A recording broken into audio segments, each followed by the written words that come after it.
I would like everyone to please stand for the Pledge of Allegiance. I pledge allegiance to the flag of the United States of America and to the republic for which it stands, one nation, under God, indivisible, with liberty and justice for all.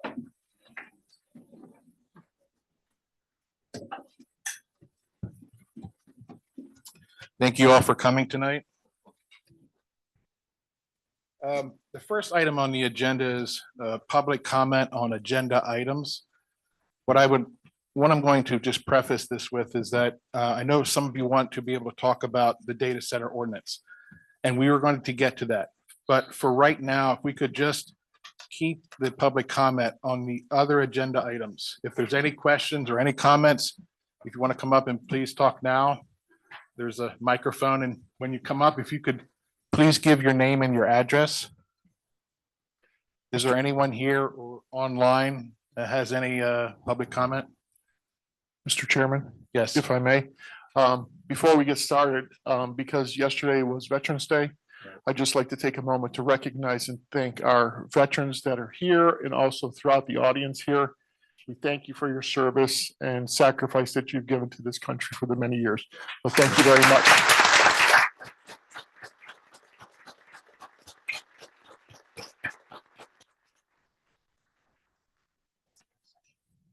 Mr. Chairman, before we take any public comment, I believe there was one online. I did want to acknowledge that the board was in executive session on October 29 and November 12th to discuss matters of real estate and personnel and also obtain some legal advice. Thank you. Thank you. Thanks, Joe. Okay. Hello, Brian. Yes, hi. I know you said not to mention anything about the data center. My address is 165 West Ridge Pike, but will we have a chance to talk about that later in the night? Yes, we will. We have another section on public comment at the end of the agenda. So we could wait and you could talk about that later. All right, thank you. Thank you. Anyone else online? No one else online? Yes, please. We need someone to bring the mic over, please. Thank you.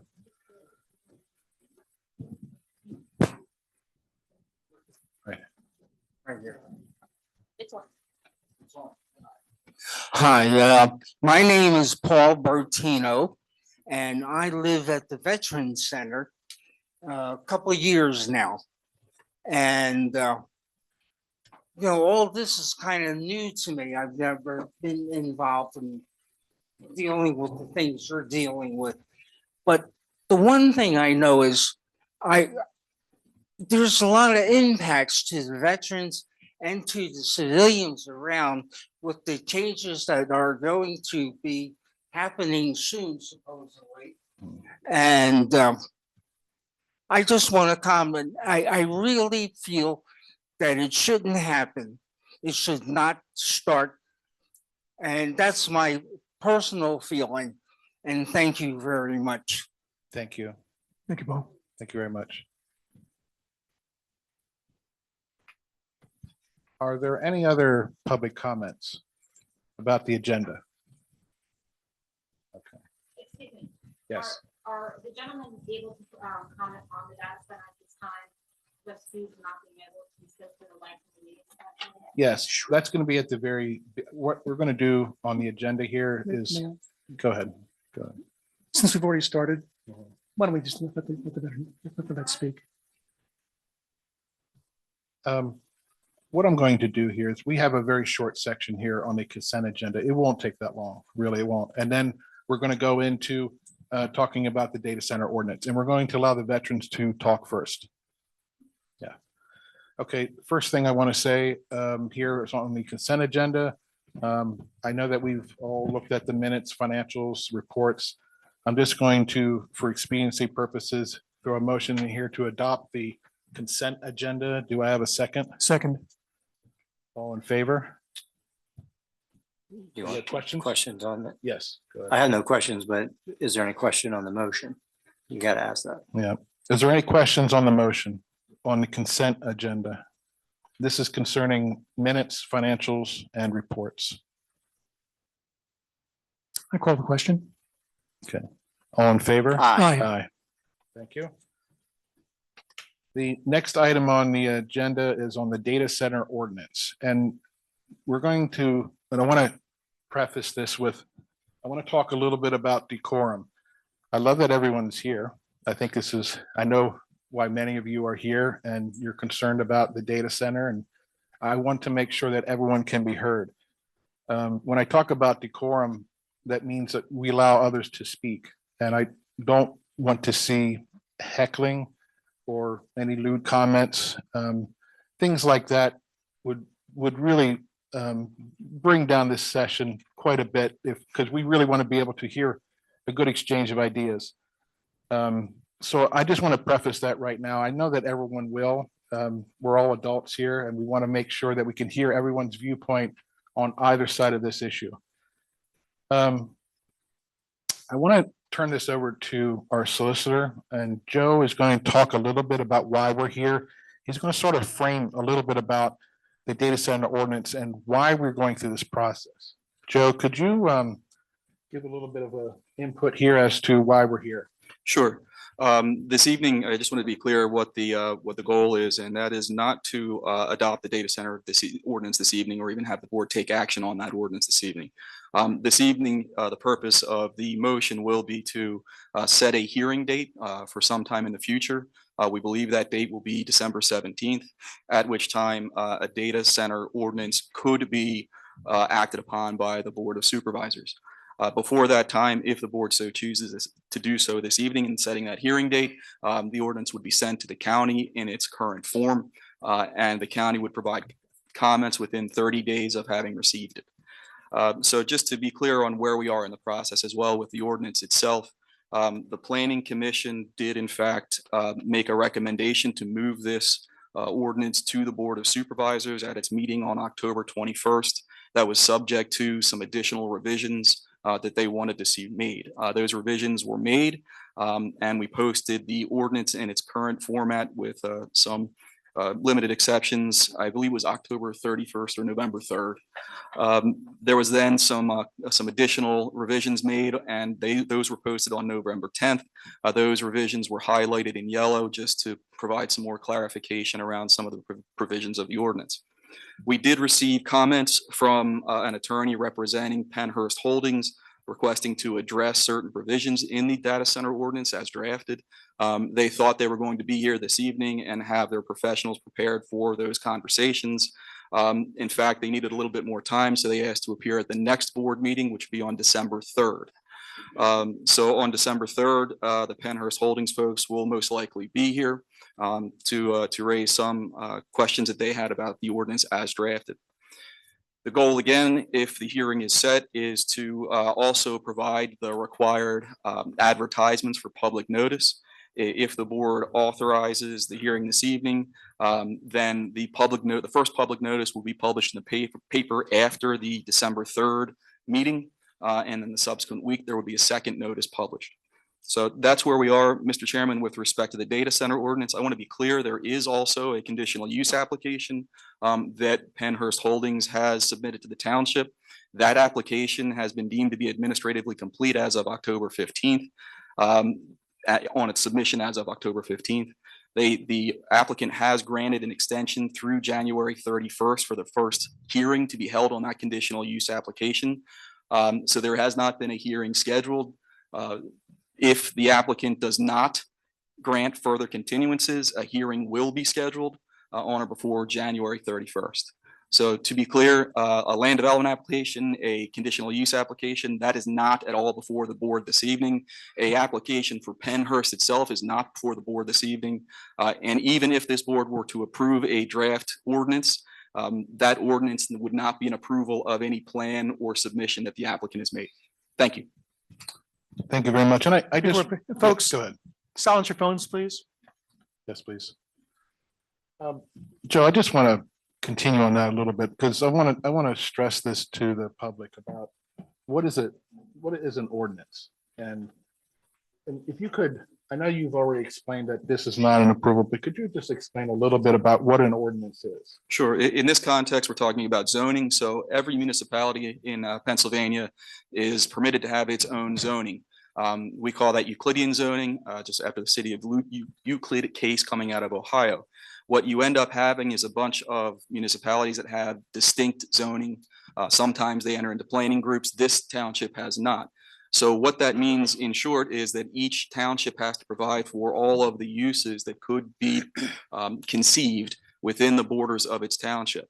In this case, the township has what's called a catch-all provision in its industrial district. That catch-all provision is also referenced in the industrial mixed use zoning, which is what Pennhurst is.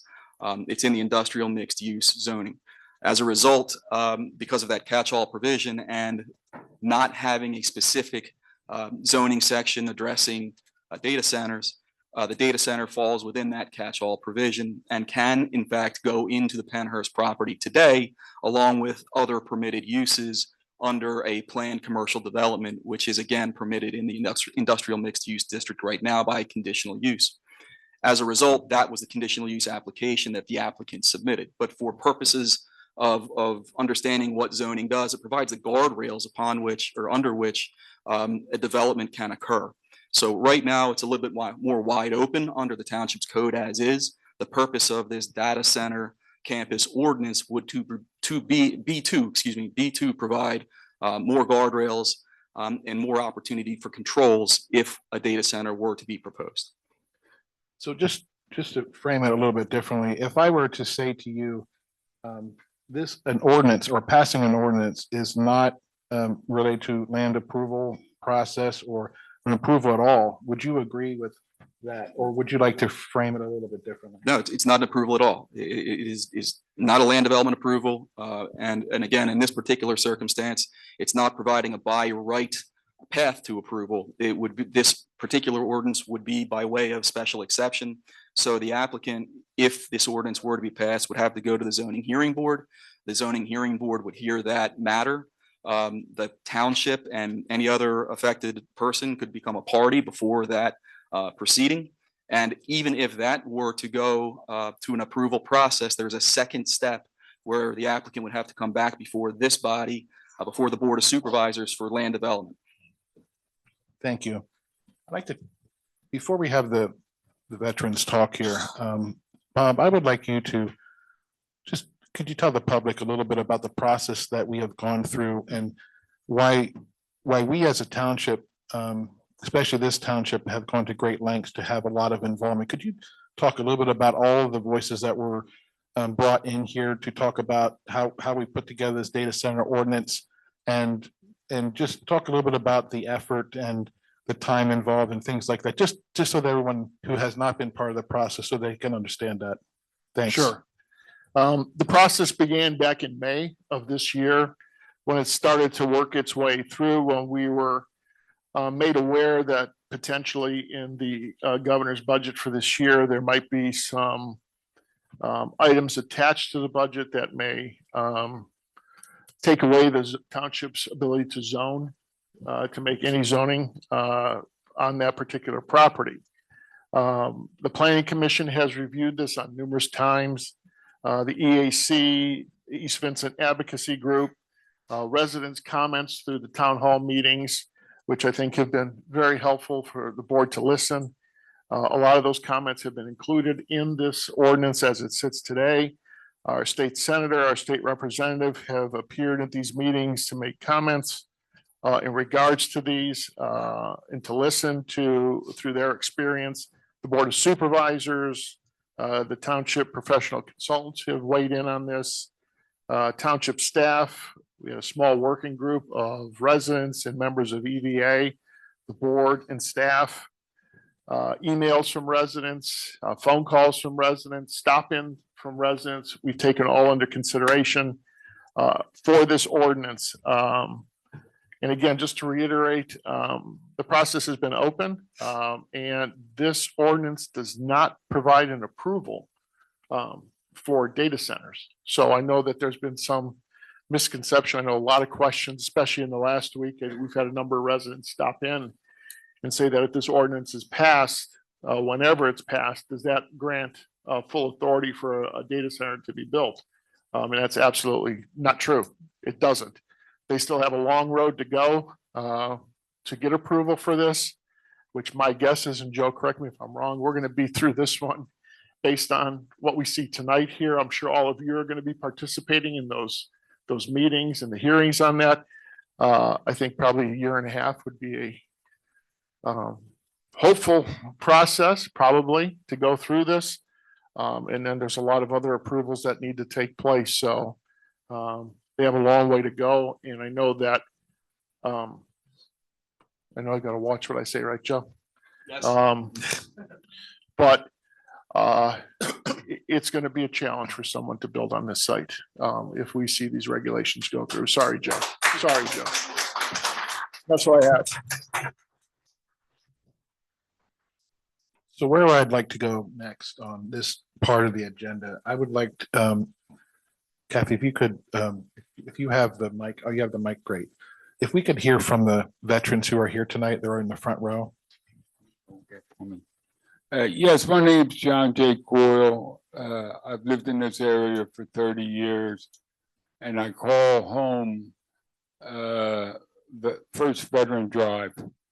And it's a 300-bed facility, beautiful facility. And I believe this data center proposal will destroy the serene atmosphere we have at the vet center. And if you say you honor our vets, if you honor the vets, you will vote no on this matter. And it's a bad proposal. You have a beautiful neighborhood. You have the vet center, and there's just not enough room for the data center. Thank you. Thank you.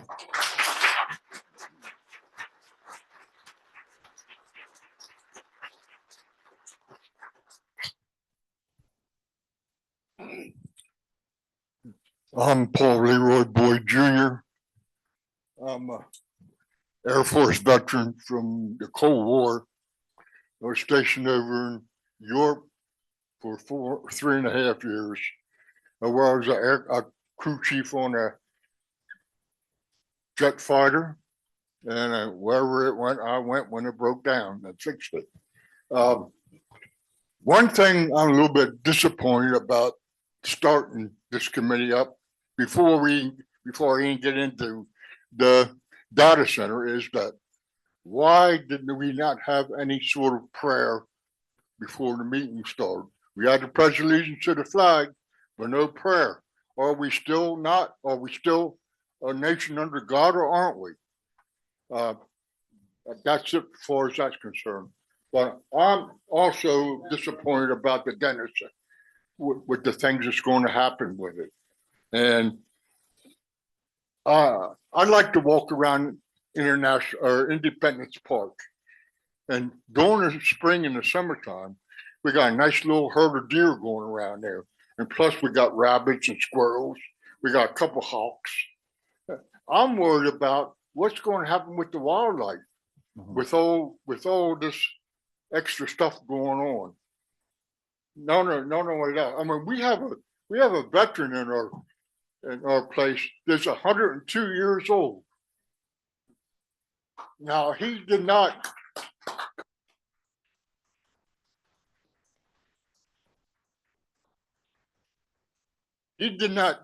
do what he had to do, so you guys could mess up his place. That's all I got to say. Thank you for listening to me. Yep, thank you.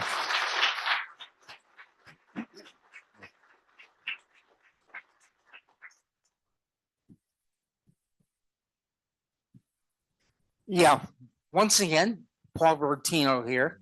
And I just want to comment with everything that Paul Boyd brought up. It's a shame to see what's going to happen to the area. And there's, I know, listings and everything in the information we received, the packet. And, you know, you got veterans in that place and the oscillations and vibrations and everything from the trucks and the noise is really going to wreak havoc on us eventually. But it's, I feel very strong. I really don't want to see this data center. Now, in my past as a civilian, I was IT. And I worked at Comcast for 17 years. And you know, they usually built their data centers within the building. Yeah. Now, nobody was living there. Right. But the, you know, second shift and the third shift working operations and stuff like that. But I really hate to see this beautiful environment destroyed. I really don't want to see the data center there.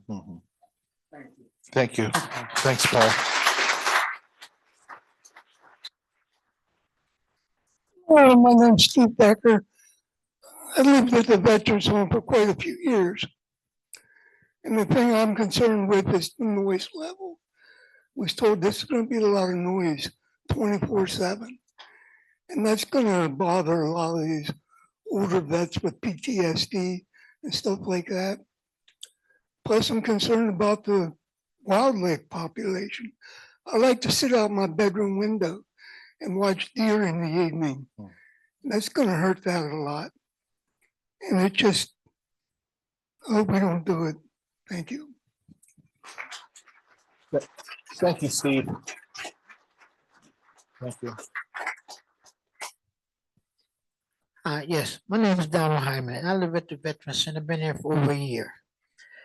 And I'm reading through the notes and stuff like that. The zoning, that's not right. The zoning is for, you say mixed use. This is a residential area. I think the data center should be put in an industrial site, away from the residents. All residents, not just the veterans, but the residents in the neighborhood, in the township. And also,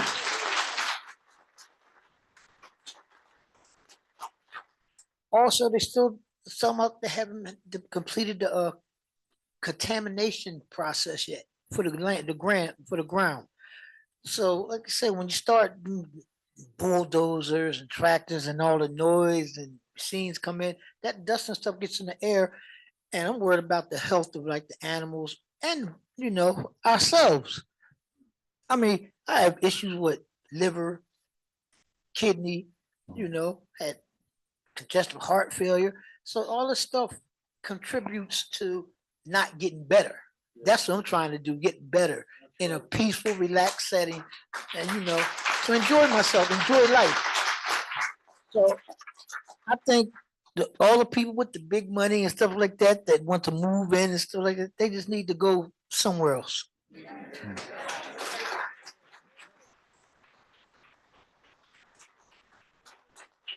Thanks, Daryl.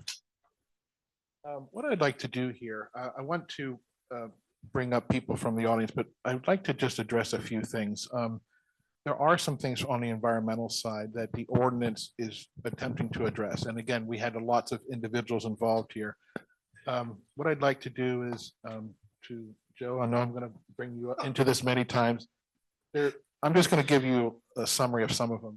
We are addressing water. Yes. We're addressing the lights, especially at night. Yep. Okay. Yep. Okay. Sorry. I'll. You know what I'll do is I'll do this. So Joe, we have addressed things of water, lights, noise, and there was one of the other things was about power generation in there, and we talked about not having small nuclear plants. It's one of the new things that are out there nowadays. Joe, could you just talk a little bit about some of those important things? I know there's a lot of depth in the ordinance, and if anyone has looked at it so far, it's a lot to read. Believe me, I know. I've looked at all these revisions many times. it's a lot. But if you could just go over some of the highlights and how we are trying to attempt to help with the environment, especially around noise. If you could talk about those things, Sure. please. Thanks, Mr. Chairman, and thanks for not putting me on the spot at all. No, I'm not trying to. As far as what we've tried to address in this ordinance, and again, this ordinance is about providing guardrails around what could go there, considering what can go there already today. So as far as noise is concerned, I heard a couple of comments about noise. What we've tried to say in this ordinance is whatever the ambient noise level is, whatever is out there today, the data center can't add to it. Can you explain what that means? Sure. So whatever noise is out there today in a regular sense, not construction, not when it's raining real hard or thundering, not when it's very windy, but when you have what I would call a pretty normal day, there is ambient noise all around us. It's just constant. The data center, as we have proposed this ordinance, cannot add to that. It can't increase the noise level that's already out there by any discernible amount that a human could hear. We've allowed for a range of +3 decibels. That would not be, you could not hear that. We couldn't hear the distinction. The reason for that is we want to protect you folks, of course, and make sure that if there is any noise generated by the data center, which of course there will be, it's not discernible past the property line. So that is the goal of that ordinance. That's one of the guardrails we've put in place. Like you mentioned, Mr. Chairman, there is something called Dark Sky International, which is there's a draft ordinance they have, or a model ordinance, I guess is the best way to put it. We have incorporated a lot of the provisions of that ordinance into this ordinance in order to limit the light pollution that is coming off of the data center. In fact, it shouldn't be very visible at night at all as a result of those provisions. You mentioned water, Mr. Chairman. In this particular data center, if the ordinance is passed, and if one were to be proposed, it would have to have a closed loop water system so that there would not be, hopefully, much of an impact on the water supply.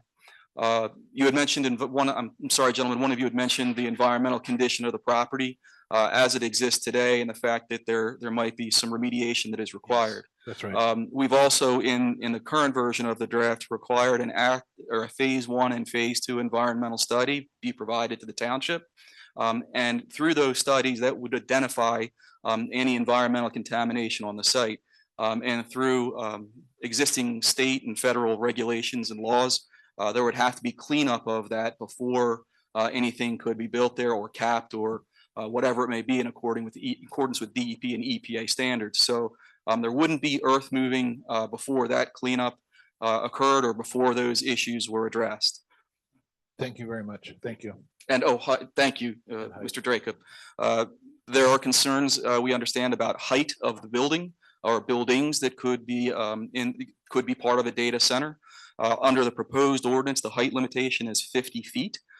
So that's a whole bunch shorter than the Veteran Center is today. And there's also a number of setback requirements in the ordinance as well. So just by way of example, there is about 100-foot perimeter buffer that has to go around the entire site. That buffer would be wooded and screened so that it could include berms, for example, or fences. But that provides a visual buffer between any of the buildings and the public at large, if you would. And also. And would yes, capture some sound. exactly. Yes. I want to say. Okay. Thank you very much, Joe. Sure. Thank you. I'd like to move next to, I know everyone has lots of questions. So what I'm going to do is I'm going to ask for anybody who wants to make comments. If everyone raises their hand at once, I'm not going to pick you all at the same time. I'm going to just go around. I'll be as fair as possible, but who would like to be first? If you would like to come up, I'll start in the front row. If you could please give your name and your address, please. Sure thing. My name is Matthew Mayo. I live at 1029 West Bridge Street in Spring City. So I'm a little new to local government stuff. I just moved to town, so just kind of trying to figure this out, and saw a flyer on election day, so that's why I'm here. And I just wanted to, this is a time to ask questions or just really comments? Questions, comments? So tonight is going to be two things. It's going to be voting on whether or not this ordinance should be passed or not. Okay, so No. it's not happening today. No. Just the vote on the date in the future for the vote on the ordinance, right?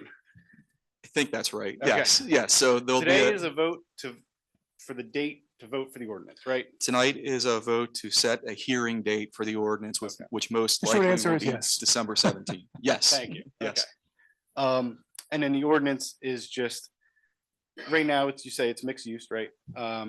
And we're gonna basically narrow that down to, instead of having a mixed use ordinance cover a data center, we're gonna have a data center ordinance cover any potential data centers, right? Yes. Set the Yes. rules for, Yes. for a data center being built, which includes things like having tree buffers. If I could just stop you for once, because this is a great segue Yeah. to help Joe. So in the mixed use, Yes. there are certain things that are allowed, and some of that is, say, manufacturing, and there are been proposals to put manufacturing up there and warehousing and all types of things. But the data center is a new thing, and that's why, if you could talk, I don't think it would take long, just about why we had to go and add this, because it doesn't really fit. And there's a catch-all provision that maybe we could talk about that a little bit, but why we wanted to go forward with this data ordinance, because we want to protect the township and the residents. And that's why I mentioned about all those environmental factors that we have in there, because without this, well, Joe, I'll stop. I'll hand it over to you now. They're not captured by the mixed use ordinance, right? Got Right. So you have the Joe, industrial. if you can just, it's IMU. Yeah, industrial It's mixed use. Industrial Yes. mixed use. That's what the zoning is. So Yes. it's not just a mixed use. Sorry. So it's industrial. industrial Okay. IMU. Yeah, Okay. that's correct. So years ago, the zoning of this, well, called Penhurst area Mhm. and the surrounding parcels, including in fact, the Veteran Center parcel, was zoned as industrial mixed use. It was way before this board. Yeah. So that industrial mixed use zoning district has a number of different uses that are in it. And you can combine several of those uses into a planned commercial development, which is one of the uses that's allowed by conditional use. Yeah. That planned commercial development points to the industrial district and says, in addition to everything listed in the IMU, you can also do those things that are in the industrial district. That industrial district has what we refer to as the catch-all provision. So if you think about it, as time marches on, Yeah. uses change and evolve. We're not riding around in horse and buggy anymore all that Mhm. much, except for in some parts. So those kinds of things weren't captured if you think about it as we've evolved. So in this case, there are several cases that talk about if you do not provide for all of the uses in your township, then it's permitted by exclusion, permitted anywhere. Yeah. So a number of municipalities adopted these catch-all provisions. It's very common in Pennsylvania. And they're most often in the industrial district. So by way of how this township's code is written and how the industrial mixed use points to the industrial district, that catch-all provision flows into the industrial mixed use. Okay. So by way of that, the data center, because it's not provided for anywhere else, falls into that catch-all provision. That makes sense. And then it can be put in combination with, or that use could be built in combination with a number of other uses, provided that all of the regulations that exist today within the code are met. Mhm. And there are a number of them, but for example, what we've proposed here today is much more strict with regard to noise Yeah. and height and things of that You nature. sort of narrowed the rule set so that. Narrowed if it down. You're basically creating a provision that if there were ever a data center to be built, it has to meet this set of rules. That's if right. That ordinance passes. That's correct. And right now, just by way of example, resource extraction Yeah. is permitted in the industrial mixed use. Mhm. Well, water is a pretty good example of a resource Yeah. that could be extracted today. Mhm. So if the conditional use application were to move forward, if these guardrails were not put around the data center, that user, if they met all the other provisions that exist today, could in fact do resource extraction, meaning not having a closed loop system, having a water cooled system or a steam system, and extract the water right out of the ground, provided they met the permitting requirements. And is the ordinance in its current form complete, or is there Still gonna be more drafts. iteration between now and December? It's complete. Okay. Thank you. There could be other changes. It's complete. That's the reason why we have a motion to schedule for adoption. Okay, understood. It is complete, as Mr. Brancato has said. It does go to the county planning commission for a review. If the county came up with some, and those, it's advisory only, of course, but we're not perfect, right? we've been at it for quite a while, but we're not perfect. And if the county did catch something that made sense to put in this ordinance, or if they determined that something maybe shouldn't be in there, Yeah. then this board would take that under advisement. And that's being done, I guess. now. Tomorrow. Oh, tomorrow. There you go. Yes. And then that'll be published on our website. The ordinance is on the website. It is, now. there's a draft out there right now. We've Okay. actually had several drafts over the last several months, and I think I think we got rid of all those other drafts by now. I hope so. They're It got still confusing after a while. they're still up there, Mr. Oh, Chairman. they Just- are. just- We gotta get rid of those other drafts at some Well, point. Yeah, At some point. I think, Mr. Chairman, this process has been more open and transparent than almost any I've been Yes. involved with, in terms of allowing the public comment, in terms of providing the Agreed. different drafts and seeing how that draft has changed over time, over the Yes. last 6-ish months. Okay. All right, and then I got two more questions, hopefully make it really quick. Just to reiterate, what exactly happening is on the 3rd then? So we were hoping that by the 3rd, that all of the the county comments would be received at that Okay. time. The conditional use applicant, the current application from Penhurst Holdings, which is the owner of the property Yep. at Penhurst, they have asked to come in and discuss the ordinance in its Okay. form as it's proposed today. Okay. All right, and then, actually, that was the end of my question, so thank you very much. Great. Thank you very Thank you. much.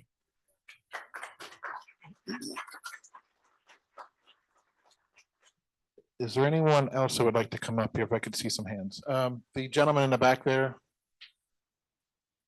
Blue shirt.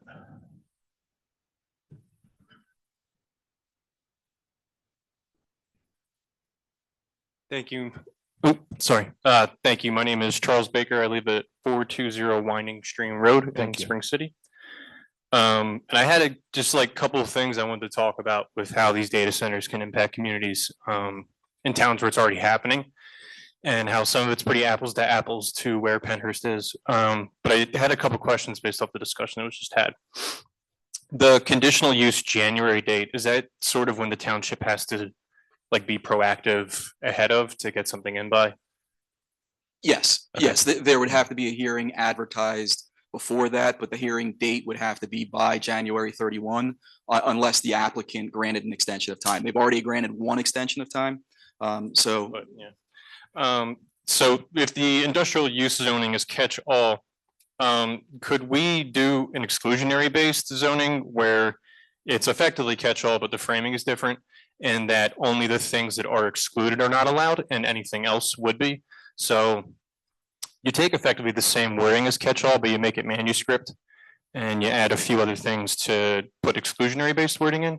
And then we could do things like data centers, black carbon plants. I don't know if that applies to this use case, but I know that that's something used in other contractual areas. That's actually a great question about whether something can be excluded or not. Joe, how many times this comes up a 'Cause lot? I and get- It's a great question. I get why Yes, people it do is. catch-all, like the burden of it and everything, but exclusionary based, from my understanding, is similar principle, Mhm. not as much work, if you specifically exclude a use, Right. if a township were to specifically exclude a use and say, uh, carbon black plant, we're not going to allow that here.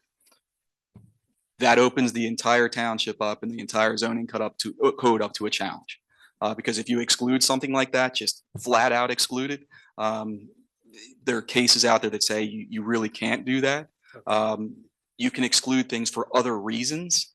You can have different reasons for excluding things in a particular place, or simply might not be able to meet the standards that are set in the ordinance. But exclusionary zoning doesn't really work in Pennsylvania too well. Okay, But that's yeah. a great question. I wasn't sure if that was, if it would be relevant. And then for the closed loop water cooled water supply, where would they be getting the initial water supply? And could it be required that would be via private means? The initial, So that they don't get any public water at any point in time? it It is public water. I don't know that it would be private. Well, means. right, I get what you're saying, but like, if you want to fill your pool, you can pay a company to bring the water in. So like, if they want to Yes, supply water to the data center, could we require that they have to do so via private means? that's something so as part of a condition, special exception or conditional use. The reason that you go through either of those processes, which are very similar, but is to do exactly what you're talking about, have that discussion. I don't believe that you can ever address every single scenario in a zoning ordinance. Just, you know, you'd have zoning ordinances the size of the Library of Congress. So what we try to do in circumstances like this is say, we're going to have this, we would like a closed loop system. We're going to require a closed loop or equivalent system. What would an equivalent system be, for example? I don't know. Could they come up with some way to use a gray water system? There's a sanitary sewer plant right there. Is that possible? I think it's possible. I don't know what we should probably ask should, not can. Yes, should, but you know, could we try to add those as the additional reasonable conditions on a special exception or conditional use? Absolutely. In fact, we've already discussed the fact, I think publicly, that if they were to use, if something were to come here and there were a closed loop system, oftentimes that water is trucked in, just like a pool. All right, so cool. that would be the goal. Yes. All right. Yeah. Sweet. Sorry. There- And then, I will say there's probably special requirements because they have closed loop systems for all different server sizes nowadays. You could look at small servers that for small business, and they'll have a closed loop system in there. And I don't know where they get the liquids for that type of stuff. It usually comes with the package, but these are great modern enhancements because a lot of the old data centers did not have this in the past. 15, 20 years ago, they were grabbing the water and they were putting it right back in. And that we don't want that. yeah. And I totally understand trying to account for all niche or edge-based cases. Like, it's really hard to do. I'm just one guy on maternity leave, right? And the companies that want to input these data centers, billable hours is undefeated. These guys, these people get paid a lot. They're gonna tear this stuff apart and they're gonna look for these things. Like, this wasn't something I was gonna ask, but within the height restrictions, what about subfloors? What if they just dig down? And I get that mitigates the eyesore still, but the cumulative square footage is what generates the volume of impact on all of us, right? So like, if you put a 2-story height restriction, but they can dig 4 stories down, that's a lot of square footage. That's a lot more energy usage, just a lot more water usage, right? So like, I wasn't gonna go to that, but decommissioning, is there anything that would prevent them or restrict them from then in addition operating as a third-party decommissioning service for other data centers, which would then increase the burden of those types of devices coming in and out in large amounts? Sometimes they even come through the railways that they have the trains that are like 1.3 miles long. They stop, they get broken down, people can't cross through. There's already an issue with the thing at the bridge. So right. There's a portion in there about the decommissioning. I think it doesn't. I don't know if it. I'm not sure. I'm not sure. Which like, so the decommissioning is requirements for what they have to do if they were to break down as a data center, and they're pretty standard and really well set up from what I understand with decommissioning in my professional role, with what you should and have to do with things like servers and technical devices, things with ion and lithium batteries, to ensure that they are destroyed in the proper way.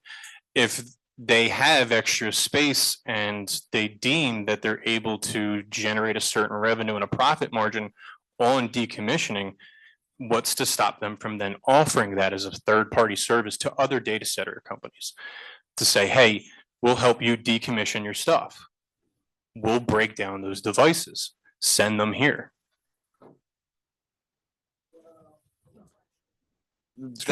That's not, it's an interesting question, but the way this ordinance is set up, they'd have an easier shot of doing that with the ordinance that exists today, and what they could do right now. Yeah, I totally get that. The way that this ordinance is set up with the definition of data center and data center campus, decommissioning of outside third party, I'll call them just resources, would not be something that we would permit. It's not permitted here. Awesome. Because the way I was thinking about it, Joe, maybe we could ask, maybe we could rephrase this, but it sounds like that we can changing their whole business purpose altogether.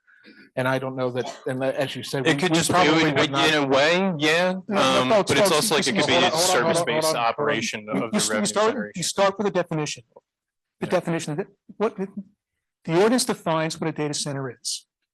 And there's nothing in the definition that covers what you're talking about. Okay, yeah, I get what So you're if saying, it's not, yeah. it's not in there, it's not a data center. Right, which so means it would you be can't out of do it. scope. Be out of scope. Yeah, okay.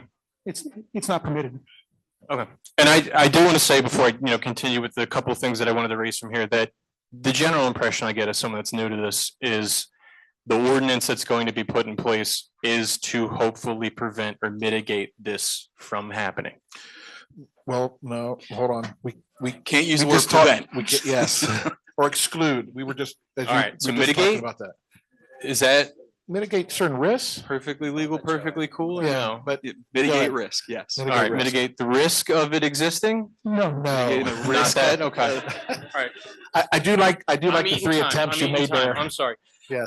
So in a meeting with a global law firm, one of Microsoft lawyers stated, and nobody really wants a data center in their backyard. I don't want a data center in my backyard. Data centers, once they are operational, don't bring a lot of jobs. You're not getting a ton of that community benefit from having that data center. We live in the PJM.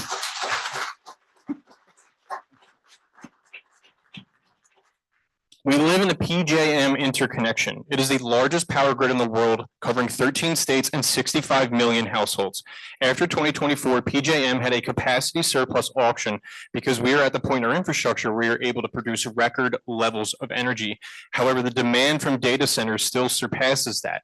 At that capacity surplus auction, it was an 800% increase year over year from 2023 in cost. That cost gets passed down to consumers. It is on your bill as supply charges. Look for it. It's either new or going up. PJM said 63% of consumer price increases due to data centers. The cost to increase energy supply and infrastructure is on your bill as delivery charges. This should and cannot be further socialized. Bill 25-09 in Maryland created a new customer class for data centers. I don't know if we can do that locally, but if we can, we should require they incur 100% of the cost for infrastructure and their own energy. They should be isolated as ratepayers.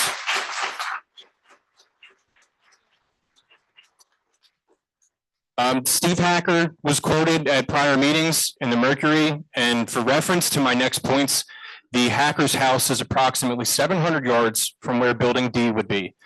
Beverly and Jeff Morris live in New County, Georgia, about 400 yards from an existing Meta data center. Phase 1 was 970,000 square feet. The proposed data center here is over 1.3 million. When Meta broke ground, and not when it was finished, but when the construction started, the Morris's well ran dry. The issue was traced back to a buildup of sediment in the water. They need to spend $25,000 to replace their well, and that does not include the lines to and under the house, the toilets, the faucets, their appliances, etc. Only one of their 3 bathrooms is operable. When they run the tap water in their sink, they keep a cloth under it, and it's like watching the movie Aaron Brockovich or something. It comes out all brown, and it's like a filter for stuff. And Meta can send somebody out there and say, we investigated ourselves and found no wrongdoing, but all of their neighbors say that their water is as brown as creek water. And the Morrises have tried selling their property and moving, and they can't. No one is interested. Their realtor has told them that only Meta would be interested in the property. I know the Hackers. I played with their kids growing up. I went to grade school with Clayton. Like, I have core informative memories at their house. They're good people. Why should their wells get ruined for a data center? Why should they have to incur these inevitable costs and have no lane of recourse to leave? It's not right. That county in Georgia is now on track to be in a water deficit by 2030. Based off of the size of that data center and other usages, the one here will use anywhere from 500,000 to 6 million gallons of water a day. Is the state grant of several $1 million that I believe the current property owner previously received going to be paid back, adjusted for inflation and with appropriate interest? Who will be the user of the buildings? What are the consequences of violating the ordinance? Because if they're financial, that's the cost of doing business. It's not a true restrictive. It's a barrier that these people walk over every day of their lives, and we feel the impact of it already.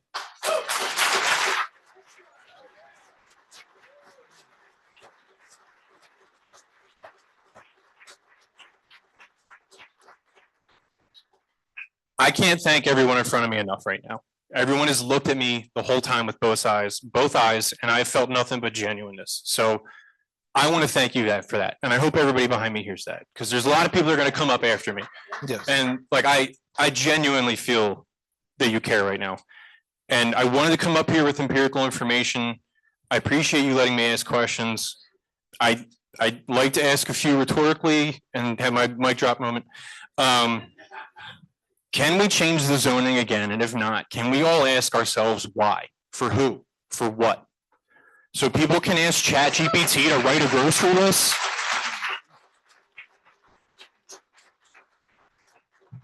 What do we even get out of data centers? What's the point? Thank you. I genuinely appreciate it. Thank you.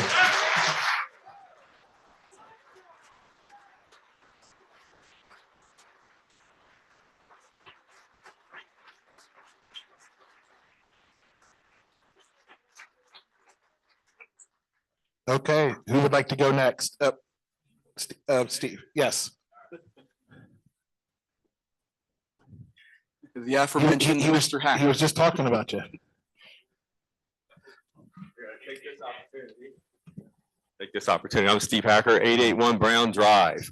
I live in the neighborhood that's closer to this thing than anybody but these veterans here. They actually are a little closer than me, I do believe.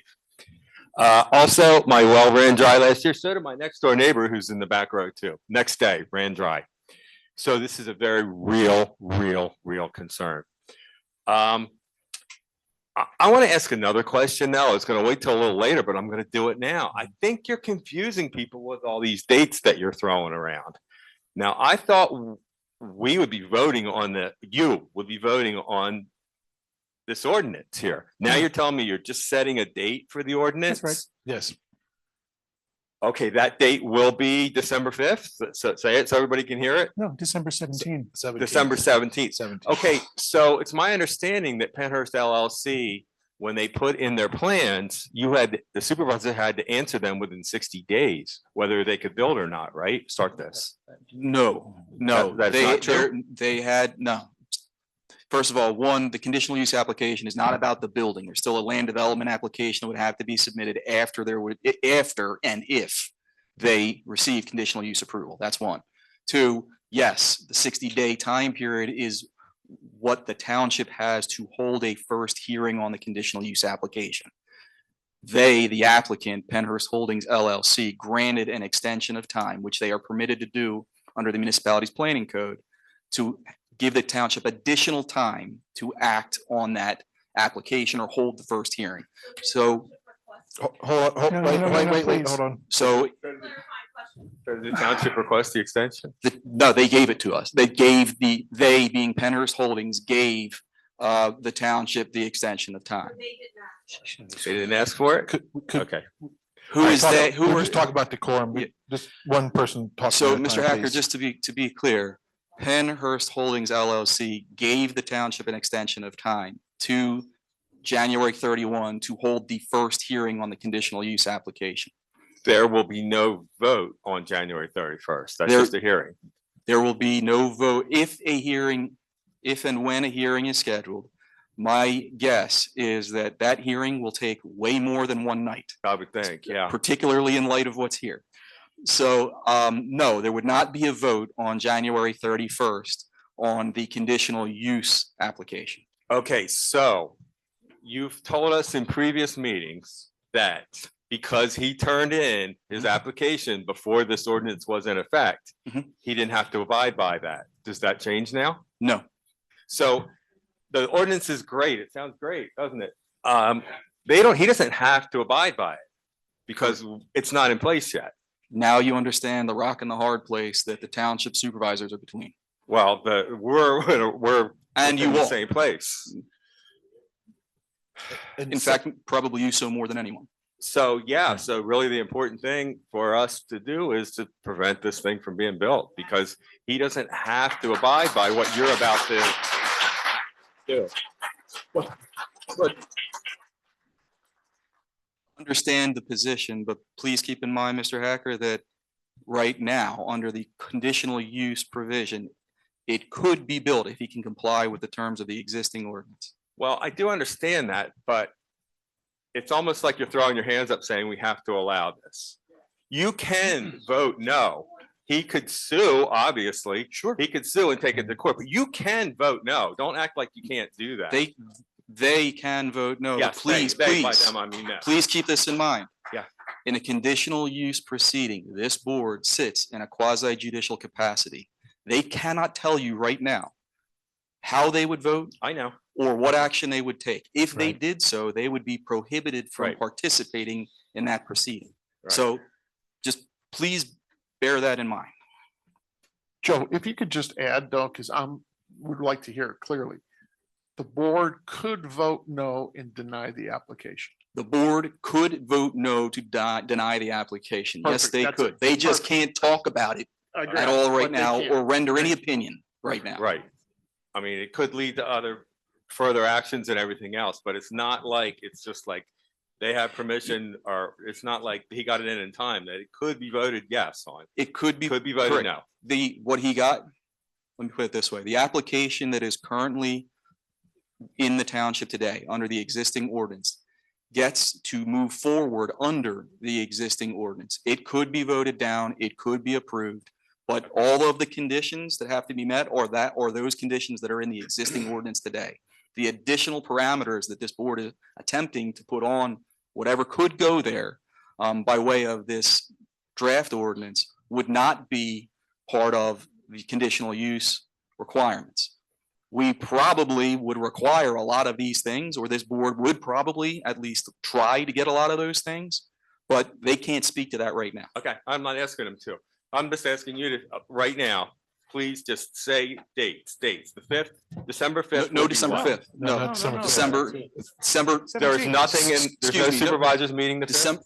December 3rd. Third. Third, I'm sorry. Yeah, no, it's okay. December 3rd is Just a board of supervisors meeting. a regularly scheduled Board of Supervisors meeting. December 17, it would be, if this board so chooses, a special meeting at which only the data center ordinance hearing would be Okay. held. The December 3rd meeting will be regular business. Regular business and the Penhurst Holdings folks Oh, well, should yeah, be here. We should be here for that. Yes. Really. Yeah, that's why I'm being clear. I want to be very clear about that. All right, that's what we wanted, to Yeah. hear it clearly. Yeah. December 3rd, December 17th. If you're interested in the data center ordinance, come both nights. Thank you. I Thank couldn't you very make any much. clearer.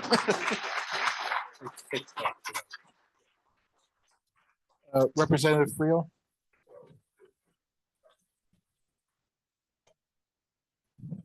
Thank you. Representative Paul Friel, also a resident of East Vincent Township, Valley Hunt Drive. So I want to appreciate, the whole process here, but I just want to ask a couple of clarifying questions and also to just, again, I think voice the concerns both as a resident and just in terms of what I think I brought forth before is the power generation on this. That is a significant impact. And I would say we have vulnerable populations that must be taken into consideration, like our Veterans Center, when you put that much power generation, especially something like gas or, that there's an environmental and a community impact. And I want to get back to that in a question of what you can consider in your approval process. The other thing in addition to noise is vibration, right? There's things that you can measure, the harmonics of it and the vibration that can really impact folks who are like where Brown Drive or where hackers live or the Veterans Center. These are things that I would think, whether they're in the ordinance or whether they are part of the considerations that when you're determining how you will ultimately vote, if this is a benefit, if there are not concerns in the community that outweigh the benefit of the use here. And that's where I kind of would hope maybe you could give us a little bit of clarification, because if this is moving forward under the current zoning, let's say, regardless of what happens with the ordinance, when big projects are sometimes shot down or they're approved, what are the things that you are allowed to consider to weigh the community benefits and harms potentially that are legitimate concerns that this board can consider if they were then to determine that those things outweigh it and make this not a proper use and would be a denial. Not asking you guys to tell us how you're going to vote. I want to ask what you are allowed to consider and what information can you require this proposal to provide to you in order to consider that when you're making your yes, no determination. And then second question would be, is there a path where a new ordinance is the path that is the approval process, meaning there's some type of exception? Does this ordinance impact this particular application at all? Or would it only be a future application that this impacts? Sure. I'll answer the second one first because it's a little bit easier. There is a potential path, but the application as it exists today gets to move forward under the current ordinance, meaning what's in place today. So this ordinance doesn't apply to it. Okay. Yeah, but There are, Joe, before we go any further. He can opt to go under that ordinance. Right, you can have an agreement to do that potentially. the application as it exists today would not move forward under the current You'd have to ordinance. reapply. It would be a new application. And I'm not going to. However that happens, there could potentially. There are legal reasons for me not to say anything more than that about it. Yep. Okay, but there is a potential where that application may sit there and never be acted upon. A new application is submitted and it moves forward under the current ordinance while that is continued, while the old application, I'll call it, is continued. Any ordinance, Joe. The old application would be there was a continuance on the old application. The new application would move forward under a new ordinance if so adopted. Right. Okay. So if you adopt it and there was if they me as a adopt it. developer could then decide, hey, I think there's a better path using this ordinance. Yes. To an approval, if I decide or there's an agreement there, that could be a path I choose to, but that would be the option of the developer really to That is kind of correct. decide to take that path. But I would hold open still the opportunity to continue under the old zoning though, at Correct. the same time. That is correct. Correct. I'm just trying to You're here. educate. That's right. exactly- Like, yes. right? Yes. And then, so the second part is now I'm considering under current zoning, how this potentially could negatively impact my community and say, is this an appropriate use? Can I consider a vulnerable population similar to like environmental justice zones because of the cumulative impact where we have vulnerable populations that are exposed to stuff?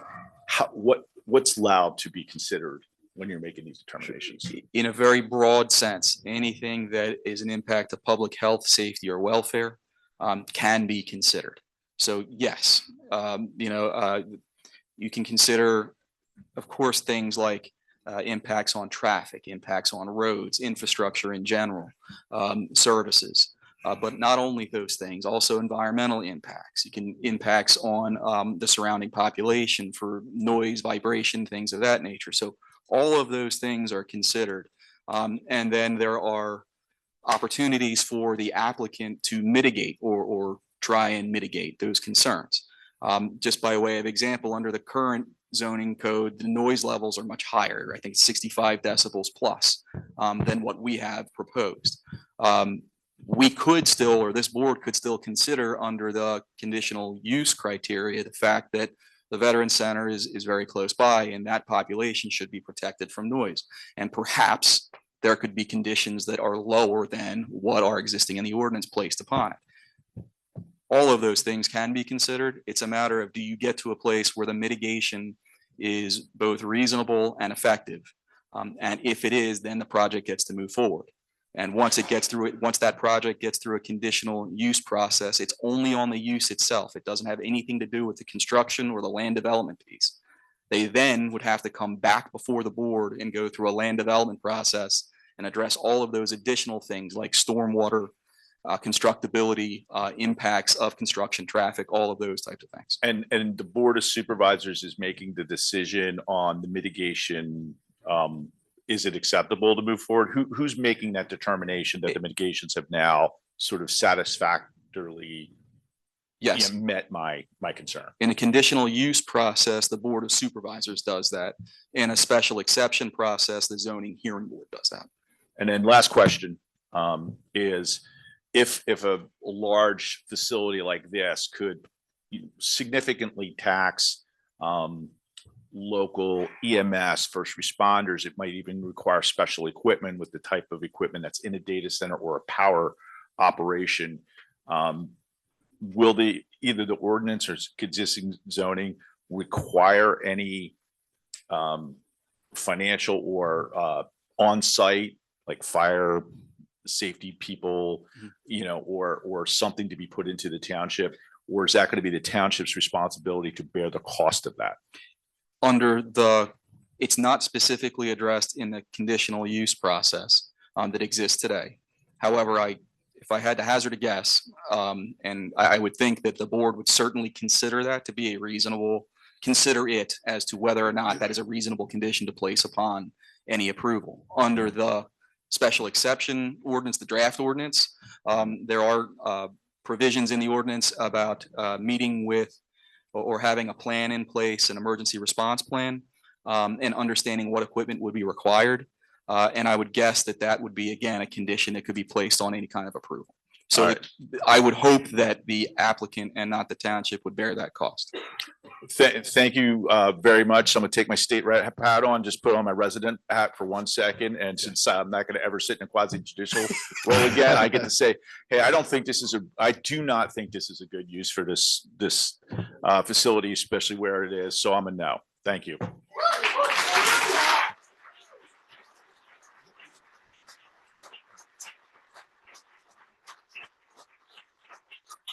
Who would like to go next? Let me see. I'm gonna pick the gentleman over here. Yes. Yes.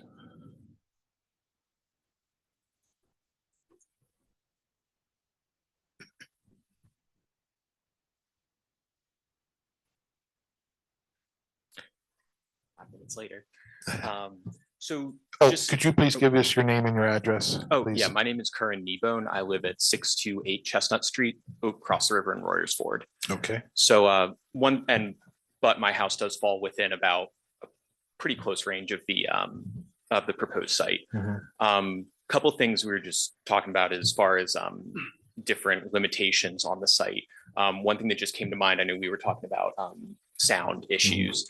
Has there been any consideration of how that sound would also affect domesticated animals, like horses, cows, wildlife, deer, dogs, cats, stuff like that? We even talked about insects in some of the other sessions too. Yeah, Bees, but yes. still, it kind of all applies, because I mean, just because we can't hear it doesn't mean that another critter can't. Yes, we have. It's been discussed, absolutely, and okay. And it's been considered. Yes. Yes. Yes. So just bringing that up, food for thought. And then the other thing was there's been a lot of talk about potential increase in electric prices for consumers in the area. Have there been past discussions about how to mitigate those sort of impacts as well? Yes. Joe, yes. Joe, I'll let you. If you want, Joe, you get paid the big bucks. That's right. Thanks. Yes. In fact, yes, that has been considered, and we have written into the ordinance provision for if the data center were to move forward and the ordinance were to move forward, something that would require the applicant to offset those costs to the maximum extent they can. I mean, there are limitations on what the township can and cannot do from a legal perspective and a statutory perspective, but the extent that it can be addressed, it would be addressed under the proposed ordinance. Just stuff I was looking for clarity. That was great. Great questions. Thank you very much. Thank you.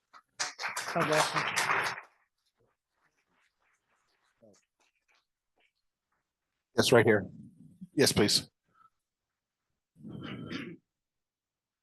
Hello, I'm Lawson McCartney, 135 Bertolet School Road.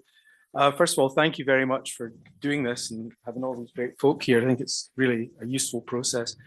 And I also like to thank you for clarifying that this is not about approving a data center or anything like that. This is about establishing a set of guardrails and guides. Right. Because right now, one of these things could get built to the same specifications as Joe's welding shop, Mhm. and that's not good. Mhm. So if this is a really good process. I have one specific question about electricity. I saw in some of the earlier drafts that there was a specific clause precluding on-site electricity generation. And I don't see that in the current draft. And I just wondered what the thinking was behind that, because that obviously electric is a huge, huge piece of this. It is still there. Oh, it is? The on-site generation is only limited to renewable, certain renewable energy Yes, sources. I saw that, Mhm. but there's no specific clause that precludes small modular nuclear reactors or gas. They're not allowed. So no small modular nuclear reactor, not even right now as it is currently drafted, no natural gas for generation, for generators, backup power. Natural gas is permitted. I missed that. I'm sorry. Yeah, but that is specifically precluded in this draft. There are no, yes. Fabulous. Thank you so much. Yes, Thank you. thank you. I've had so many gentlemen coming up. I'm gonna point to the lady right over here. Yes, yes, you please.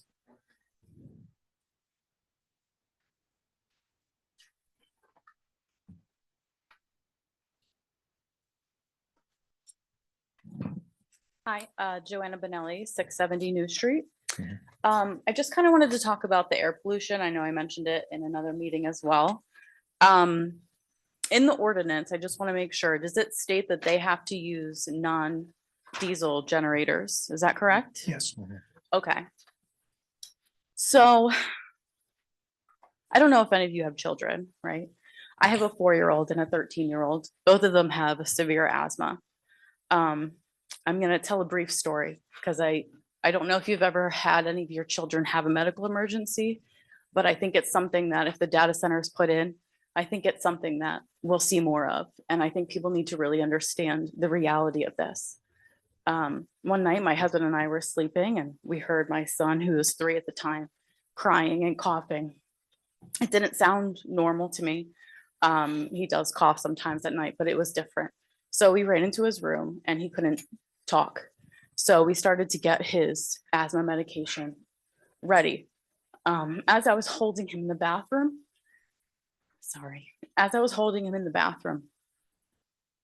his body got weak. His eyes started to shut and we called 911. The terror in his eyes was something a parent never wants to see. My concern is that more things like this are going to be happening, more situations like this are going to be happening. And you say that, no diesel. Okay, great. But what happens when the power goes out and I can't hear my son on the monitor and I can't get to him? What happens when other people are running generators because their power goes out and the wind brings it into my home because it's summer and the windows are open? What's going to happen? Like those are my real concerns. Do we have an answer for that? If the power goes out and your question being that you're concerned that the power will go out because of putting in if the data center were to go in. More power outages.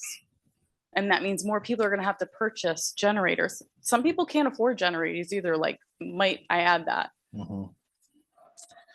There's the one thing I will say is there's going to be, and I'm glad you're here to talk about this because the whole reason why we went through this process was to keep getting people's input.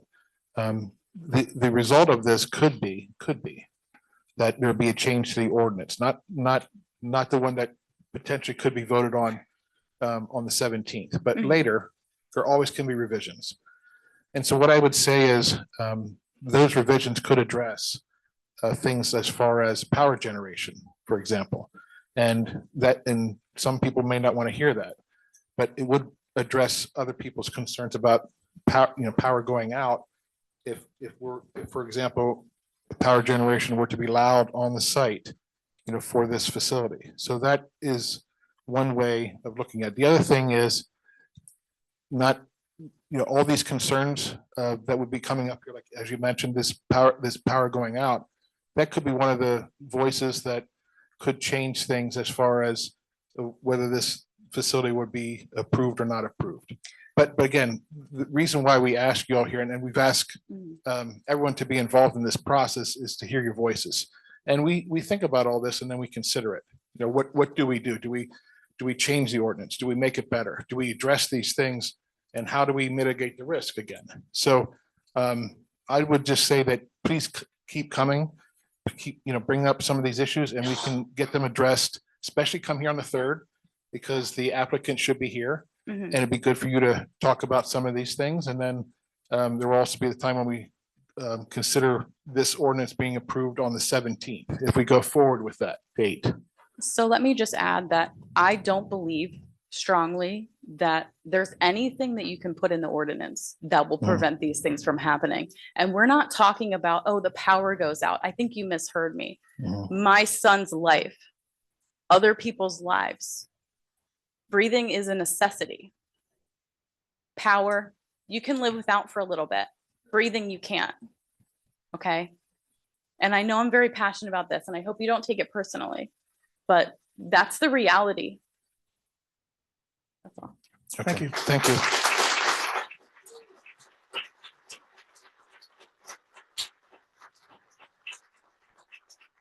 Do we have the lady in the back there?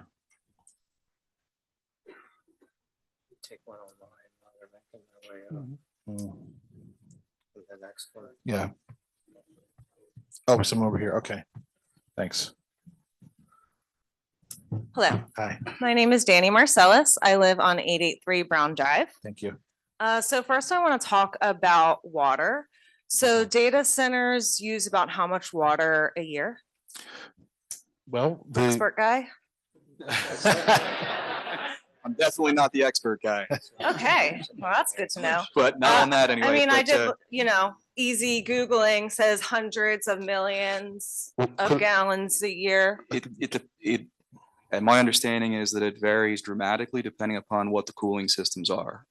So for That's my next example- part of my question. Yeah, for example, the closed loop systems, and there's different kinds of closed loop systems even, but they use significantly less water, at least from what we've been told by. So I'm asking numbers. I'm not asking for hopes and significantly and not reallys. So I'm saying it's like hundreds of millions of gallons of water a year, and those closed loop systems save tens of millions. So that's still a lot of millions of gallons of water that are being pulled from just a few hundred. I'm Steve's next door neighbor, so we already established how close we are.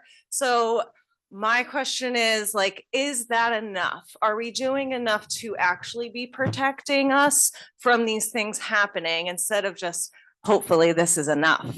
Well, no, it's not hopefully this is Well, enough. that's actually what you said earlier tonight. No, hopefully this is enough, plus all of the other protections that are in the ordinance. So for example, when it comes to water, they would have to provide, if the ordinance were passed, the applicant would have to provide an analysis of what that water usage would look like. That analysis would inform the board, as Mr. Friel had indicated, on whether or not it would be an appropriate use. So those are the types of things that happen. We have no idea what could go in there based on different sizes, shapes, uses of data centers. So that's But why do we know have how those much would controls in impact our place. community? That's the part of the process that you go through with the special exception So what or have you conditional done? use. What have we done to know how much water will impact the wells that are hundreds of feet from this establishment? Again, as if this ordinance were, that's exactly what we're trying to get to, is to figure out what the impacts would be and to provide the guide rails so that there is enough information to make an informed decision about whether or not some type of use like this should move forward.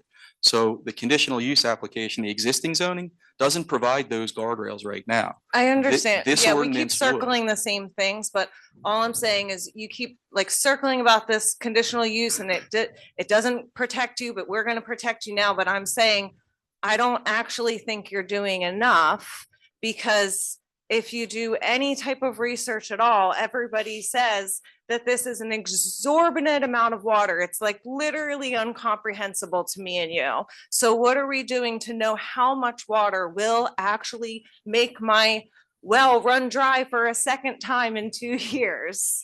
Right? Mr. Chairman, maybe I'll take a shot at trying to answer your question. Under the current ordinance, they can pull water from anywhere, from wells or from public water. Under the proposed ordinance, it requires you can only take it from public water. You cannot go into the wells. You cannot do that. It's only through public water. So Where does well water come from? well, but I mean, but where, PA American Water pulls their majority of their water comes from the Schuylkill, and then there's also water brought over from the Delaware River. That's brought over because the water that's cooling the nuke plant all comes from the Delaware River. So they cannot drill wells on that property, which would impact yours if they did that there. Also, I think what Joe's trying to say, the process, we don't know what's being proposed right now. We see a plan that has buildings. We don't know what type of cooling system we have. That's why I changed my question. No idea, because, and that's through the land development process. So when they come through, that's where all this information comes out, in which the board could add conditions into that to restrict the amount of water that can be utilized. Right now, we don't know.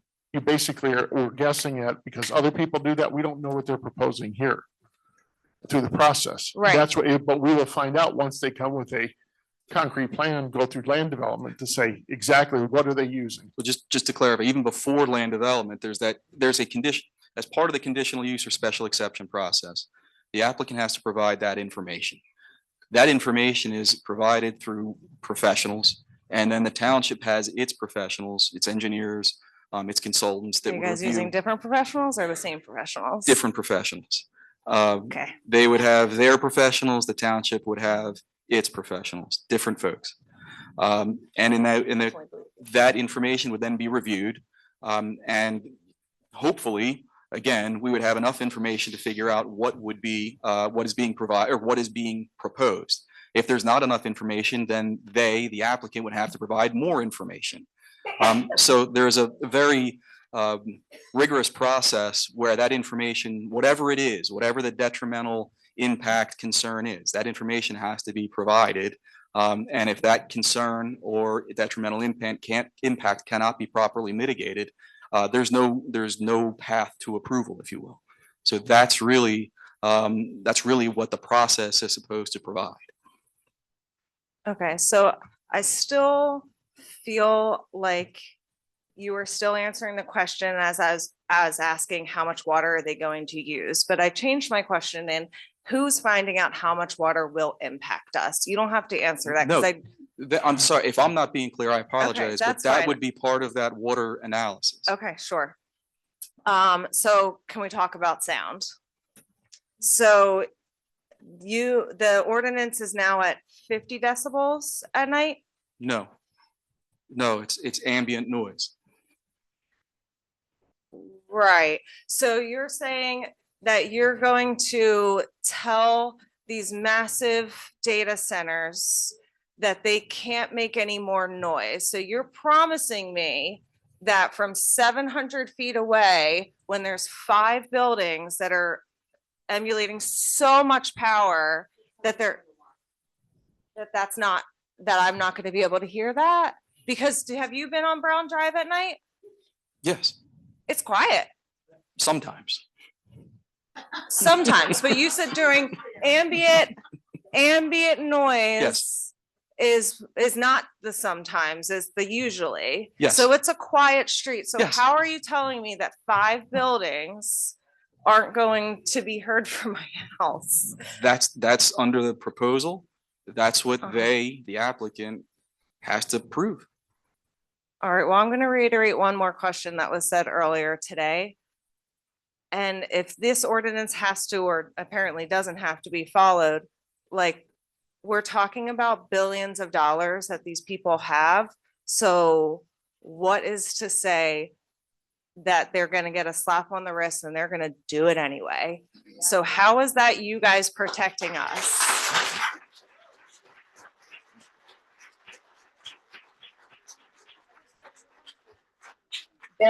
There is other towns in Pennsylvania that are actively banning the construction of data centers. That's protecting its community.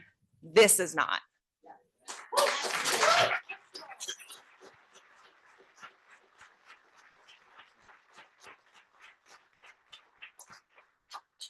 Yes, yes, please.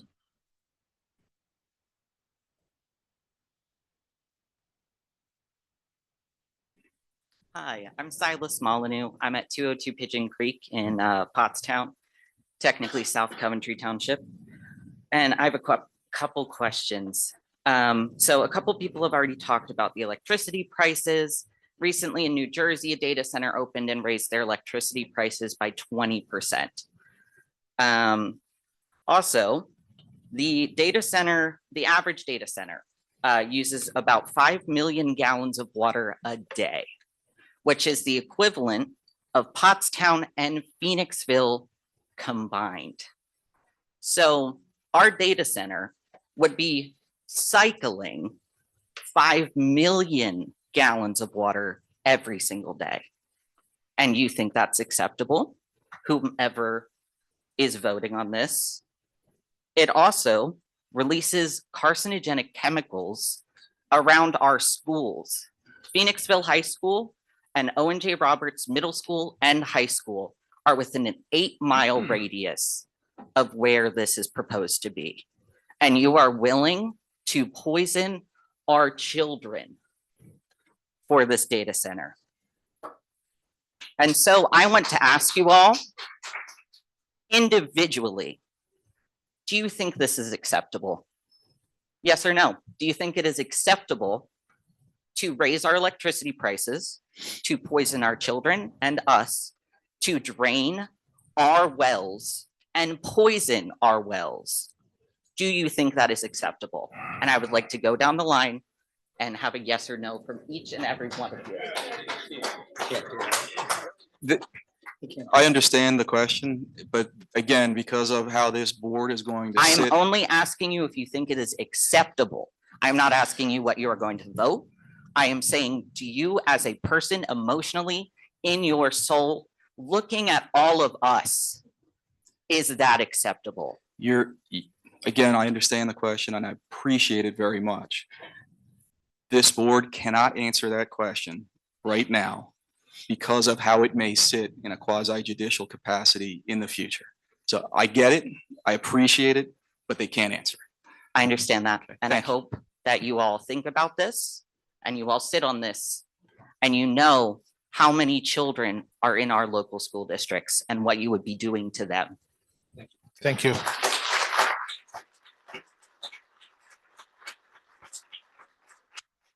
Yes.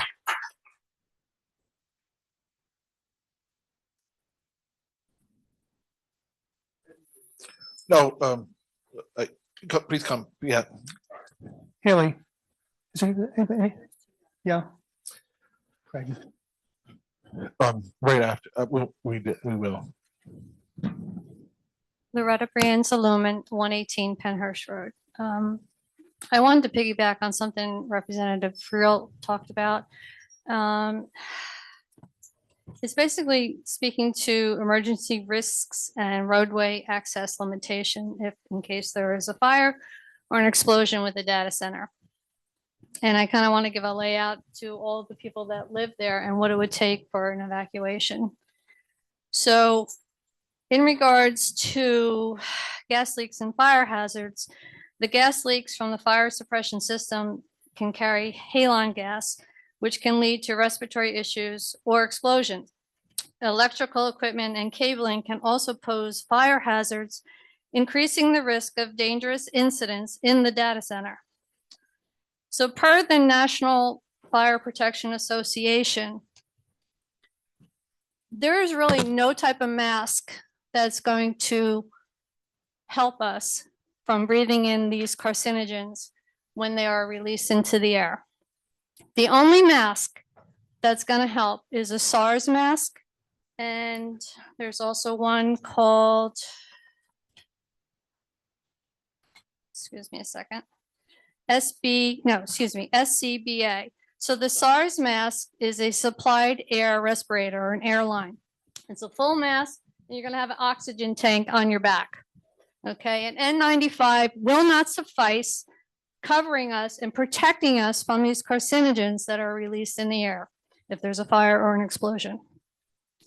That is professional grade. That's fire and rescue. That's not going to be for our veterans. It's not going to be for our residents who live in the area. So it leads me to my next question, evacuation. How do we safely evacuate our veterans? If you don't realize this, I have worked in brain injury for 16 years.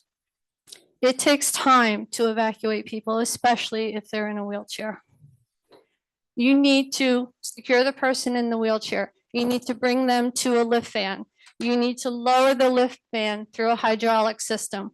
You need to put them on the lift van. You need to lock the brakes.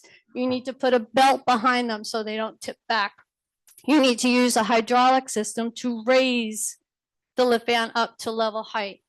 And that's if the hydraulics are working, because sometimes they fail. And then what you get to do is you have a manual stick and you need to pump. So now you take into account, you have a 50-pound wheelchair plus the weight of the person. You get them in alignment with the wheelchair van. You go into the van, you unlock their brakes, you bring them into the van, and you secure them to the floor. There are 4 types of bolts that secure the wheelchair to the floor of the van. That's so the wheelchair doesn't move. Now, you need to secure the person to the wheelchair, to the van. So they have a shoulder harness and a seatbelt. That's one person. Most of the vans might secure 2 people, and that takes time. So now you have to look at 290 veterans that live at the Southeastern Veterans Center.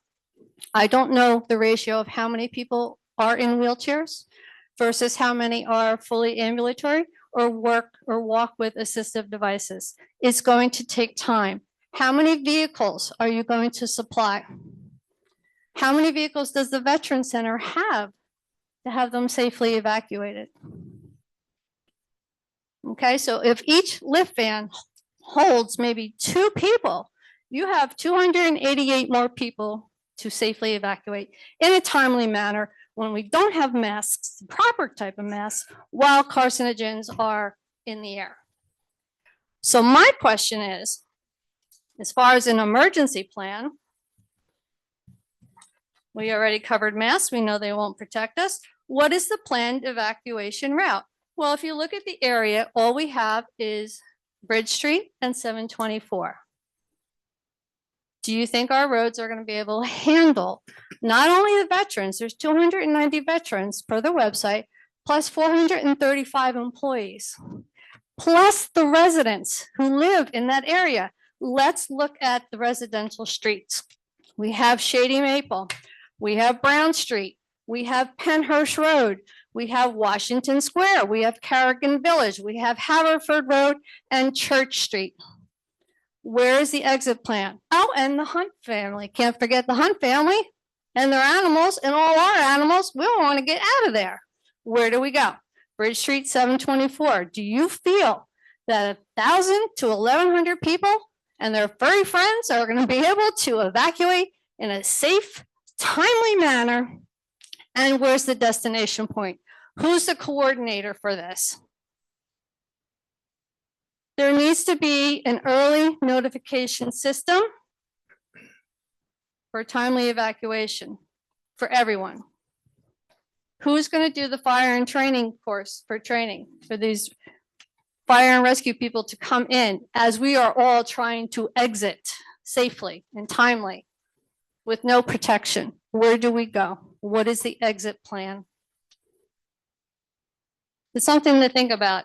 And this is our safety, our health, our welfare, and it's a reality. Wasn't there just a fire recently? I think I heard some kind of blurb. I don't know if anybody heard anything. I don't know if it was pertaining to a data center, but these are emergency risks. We are going to be landlocked in an area that we cannot go anywhere. There is not enough transportation to get our veterans out. We're all sitting ducks. Please do not allow this data center here. It is, as Senator Moore said, it is simply not a good fit. Thank you.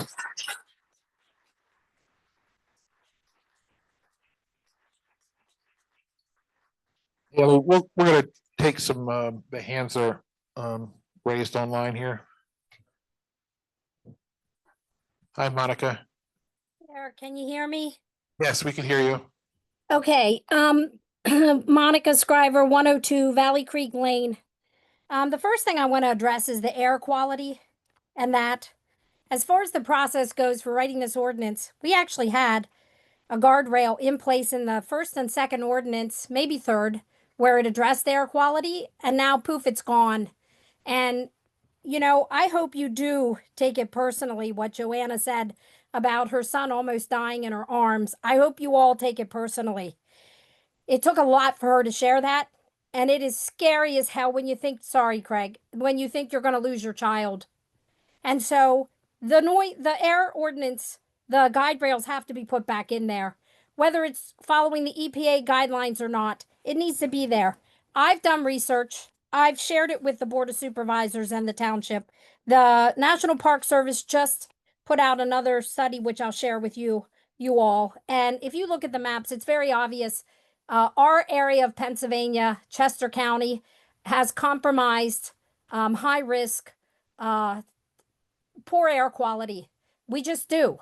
And it's something, when all this is over, the township needs to put as a priority for all of us. We deserve to breathe clean air, and we are not. And so I'll remind you of the executive order, Biden's 14141, that prohibited buildings like data centers and technology industries to be anywhere where the air quality is compromised. And I don't think there's any doubt that we are living with high particulate matter in our air. There's a map called Death by Diesel. Other than Pittsburgh, our area has the highest risk for air pollution. One of the other really important things that came out of Biden's executive order was that the government, for the first time, admitted that air pollution causes cancer. So it's obvious to me, this is all science-based, it's not conjecture, that if we are literally breathing compromised air and air pollution, it's only a matter of time till we develop severe medical issues. And so why the air guardrail, the air pollution guardrail was taken out of our ordinance, I have no idea. But it needs to be put back in. The second thing is when it comes to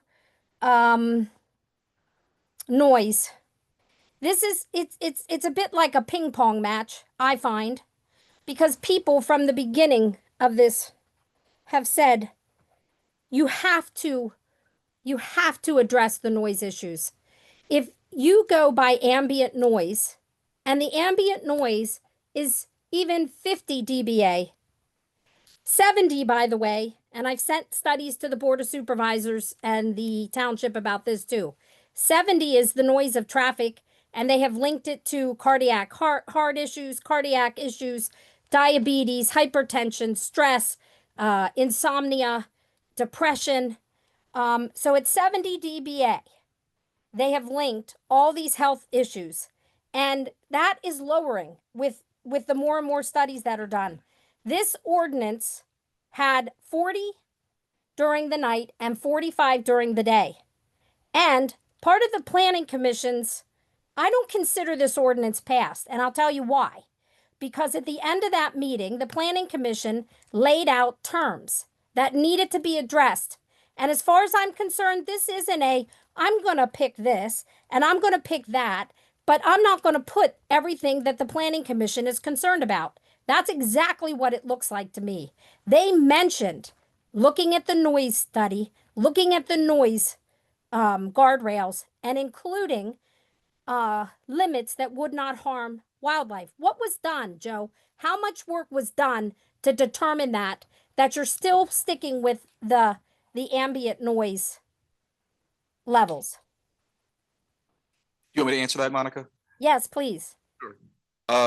So we went back to the township's sound expert, had many discussions with him about measurable noise is. And when I mean measurable, not by the human ear, not discernible by the human ear, but what can be measured using the best available equipment in the industry to measure sound outside.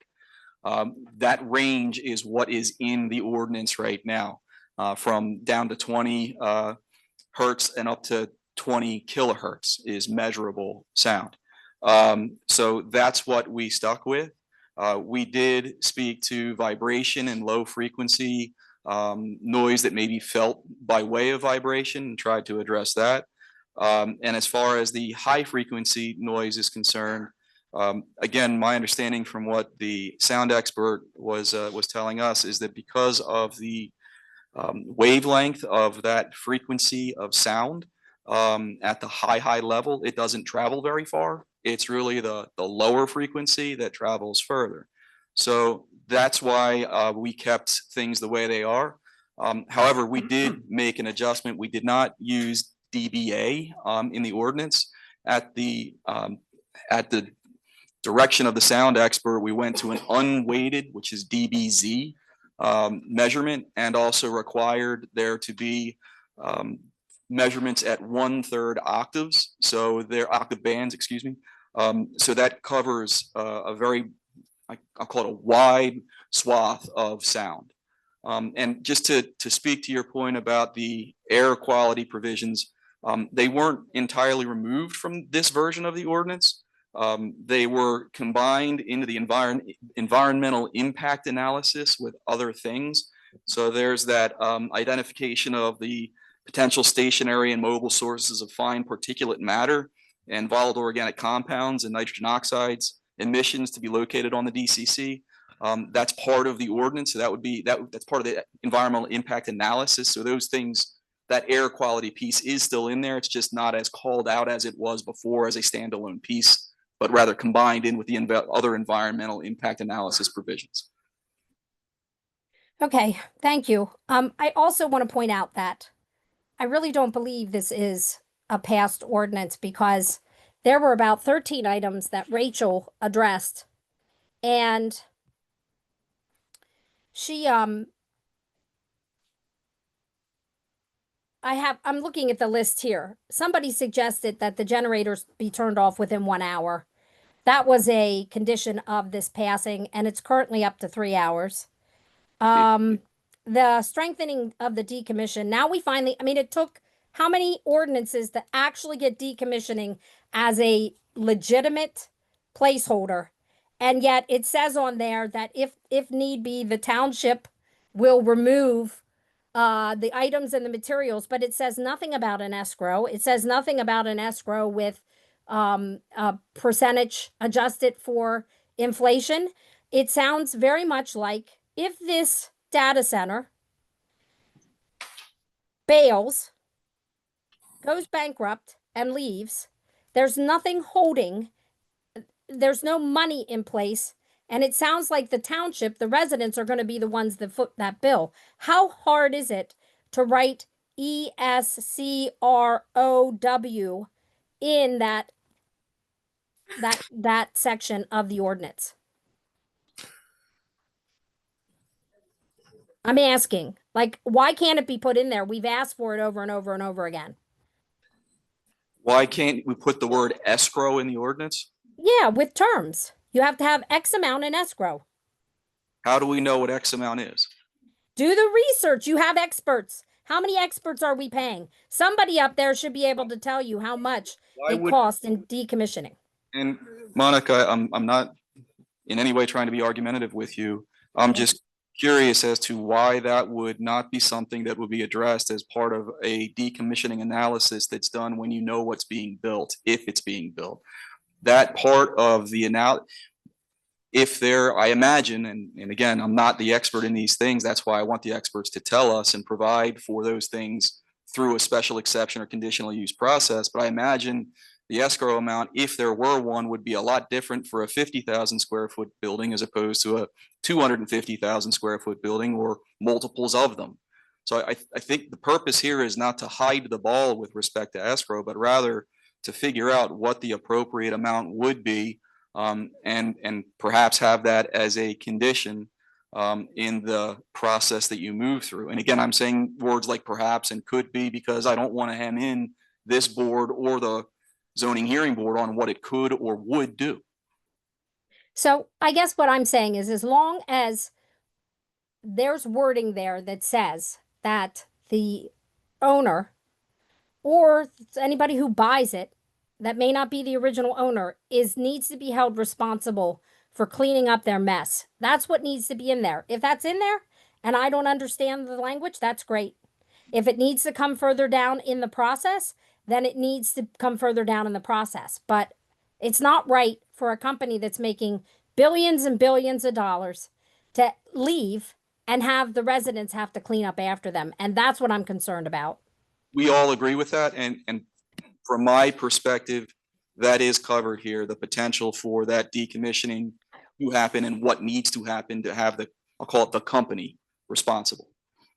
So the emergency response plan, it isn't there, but I don't believe there's anything in there about the cost. Who is going to incur the cost of the equipment? Just like Loretta just said, there's going to need to be gear. There's going to need to be training. Who's responsible for that? Is that in there? Again, I'm not trying to be amorphous. This is a little amorphous, but I'm trying to be. I'm not trying to dodge that question. There is a emergency management plan provision in the ordinance. There would be, I would think, as part of any conditional use or special exception process, those types of questions asked, and experts would have to provide the information. And then as far as, experts would have to provide the information as far as the types of equipment that would be necessary. That would also, I assume, come with some kind of a cost analysis. And that should be, in my opinion, borne at least in part, if not in whole, by again, I call it the company. But those are things that would be addressed by way of a special exception or conditional use process. Okay, there needs to be additional test after occupancy before the 6-month mark. And at the bottom of page 26, C2, it says 6 months. And I believe Rachel was bringing this up because if there are noise issues or if there are any issues, we don't want to wait 6 months to test. So I don't believe that has been addressed in this current ordinance, and I think it needs to be. I want to keep going because I want to give other people a chance. The definition of power outage. So generators cannot be loaded during peak load periods, such as heat in the summer and cold in the winter. I don't believe that was ever put in. And when the noise levels fall out of compliance, there needs to be a timeline for fixing it. There's no timeline in it that I'm aware of. Was that added? I'm sorry, I missed. I was still back on the other question on page 26. What were you asking this one? When the noise level falls out of compliance, there needs to be a timeline for fixing it. No, Monica, come on, listen. We can't have a one-size-fits-all timeline. Some timeline is going to be site and event specific. It has to be.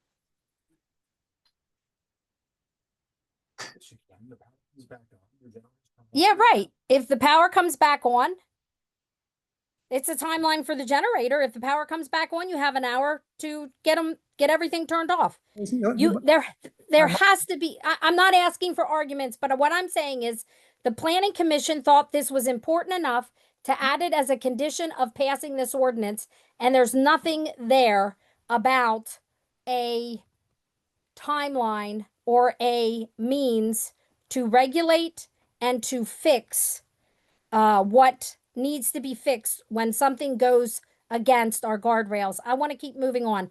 Because, let me ask the question, let me answer that, please. The answer is very simple. You can't have a one-size-fits-all timeline that addresses every single conceivable and inconceivable event.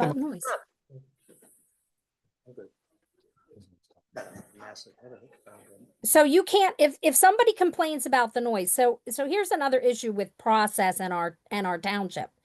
If somebody is hearing noises that are so loud that they cannot sleep at night and they contact the township and then they keep hearing the noise and for 5 days they can't sleep because of the noise. You're telling me that you can't develop a process that says and that requires this huge industry to do something to fix the noise as soon as possible so people are not being harmed? Is that so we can't regulate this? Mr. Chairman? Even though that's what the guardrails are supposed to be doing? Protecting us? We're gonna put things in place to regulate this, from monitoring devices around there that download the data simultaneously as it is. Put in place significant fines that have been called out for violation and within a short window of time in which they have to correct that or shut the operation down. Those types of things are gonna be put in place that have to take place. And again, as someone mentioned, significant fines, significant fines. So Monica, we understand your concerns and it has been brought up several times about noise issues. We do have it addressed in the ordinance. Can we make improvements? Of course, but Monica, what I would like to do here is I want to move on to others because there's a lot of people here who would like to have an opportunity. I understand. I need to ask about the word aggregate. P6 3B, and Michelle, maybe you can answer that. Impervious surface, gross coverage to net coverage. The word aggregate is used. Can you explain to me if this is being addressed properly, Michelle, the way it's worded currently? What page are you on, Monica? Are you referring? Page 6 3B.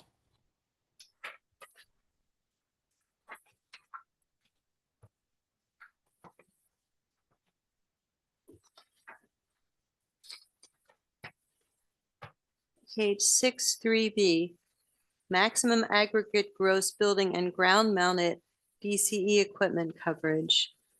You mean aggregate being like cumulative, all of it? Is that what is the question?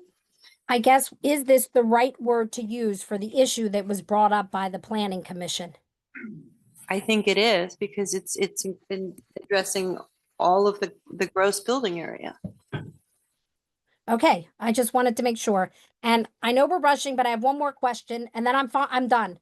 Monica, Monica, I've given you plenty of time to talk. We'll have. I just need to know, is there a non-disclosure agreement that is currently in existence with the township? What? A non-disclosure with who? I'd ask that if you told me there was a non-disclosure agreement. As it relates to this process, when I say this process, data centers, data center application, conditional use application, this board, there is no non-disclosure agreement in place with the township or any township official. Mr. Chairman, I don't even believe a township is allowed to enter into an agreement like that. Here? Oh, yeah. Okay. So now we have the questions. Yeah, no. The short answer is no. There's no non-disclosure agreement with any companies, any data center companies or anything. Yes, there is none. I just said None. Zero. Okay, thank you for your time. Thank you. Haley, could we go to the next person who's online? Oh, Brian. Yes, hi. I live at 165 Westridge Pike, Limerick. I just want to comment a couple things and then ask you guys 2 questions. So the thing that I wanted to comment is I know the haunted attraction at Penhurst may not be hugely popular amongst people in the town, but it does do a lot for the local economy, such as their haunted house or their Paracon convention or many of their other small events. It brings a lot of foot traffic to not just East Vincent and Spring City, to also Royersford and Limerick and other towns surrounding, tattoo shops, local pizza places. It's just small businesses and big businesses too.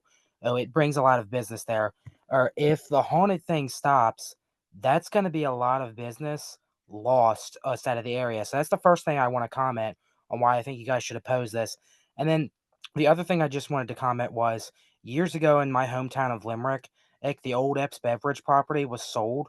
There was much outrage from the community. They wanted to put a Walmart there, or just like there is outrage here. Well, the township acted on it immediately. They did not let the Walmart go through.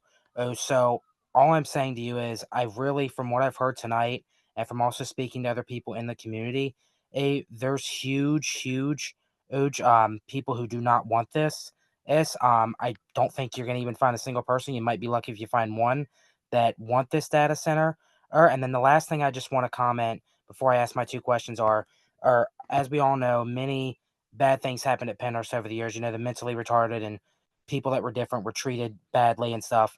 So I feel like Penhurst serves as a lesson to that and a stepping grounds of how not to treat people who are slightly different and need slightly help, and just bulldozing all that to bring in some data center or anything at that, a housing development, anything. I feel like that just disrespects the patients that were there for years. And then my two questions to you are is Governor Shapiro threatening to take your power away over this property?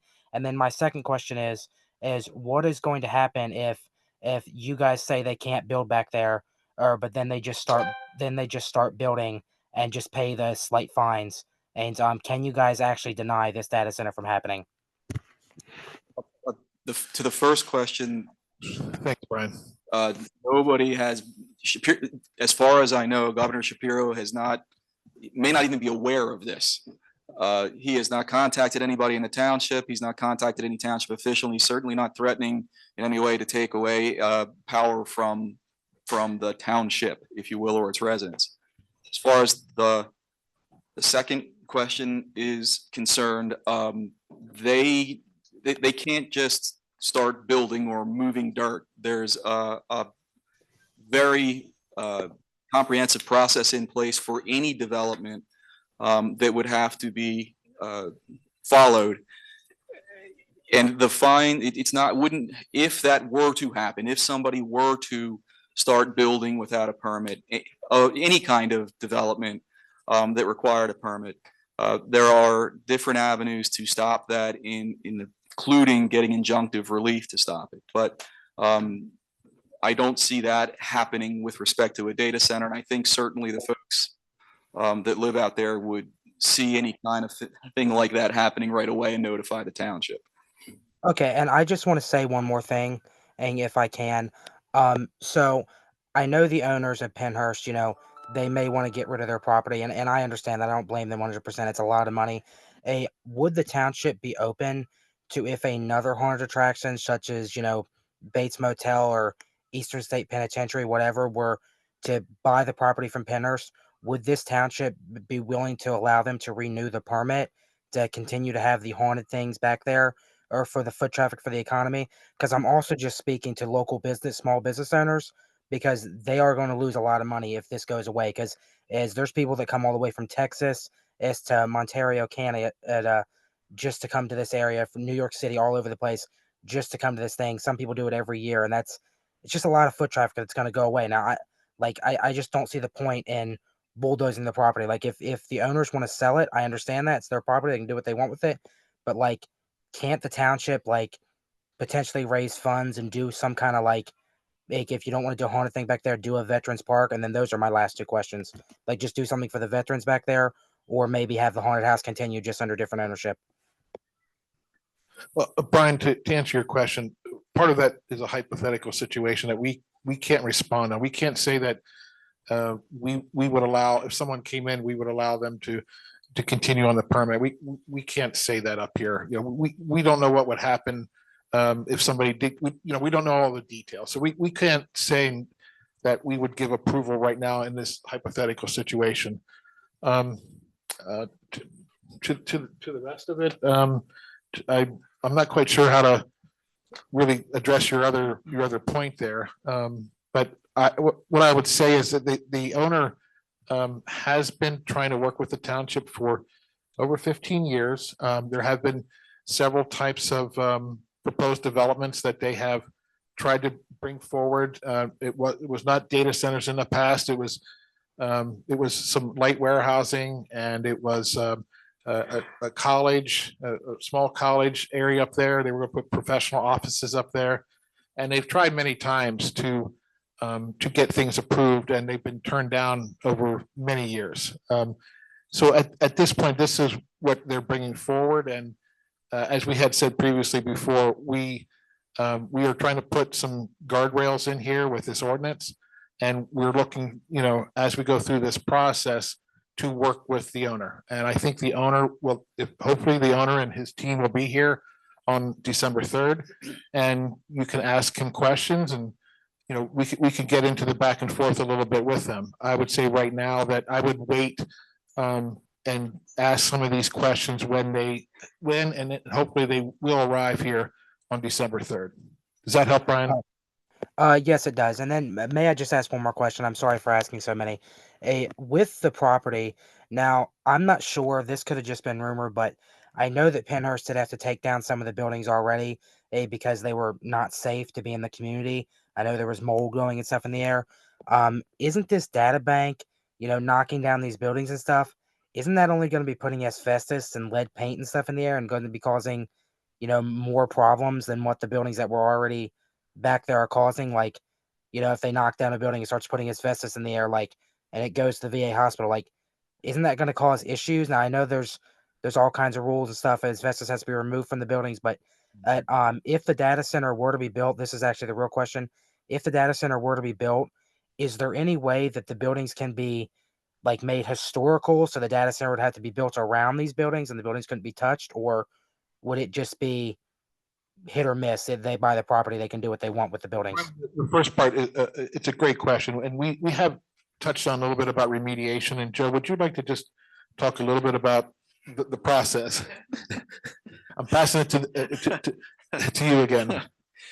I'll talk generally about just the construction process and I think Brian spoke to it himself. There are rules and regulations that go along with taking down buildings and making sure that that dust isn't traveling through the air. But I think Ms. Adams probably can speak more to some of the generalities of what I think is being alluded to, which is the Act 2 process and what's already happened at that site.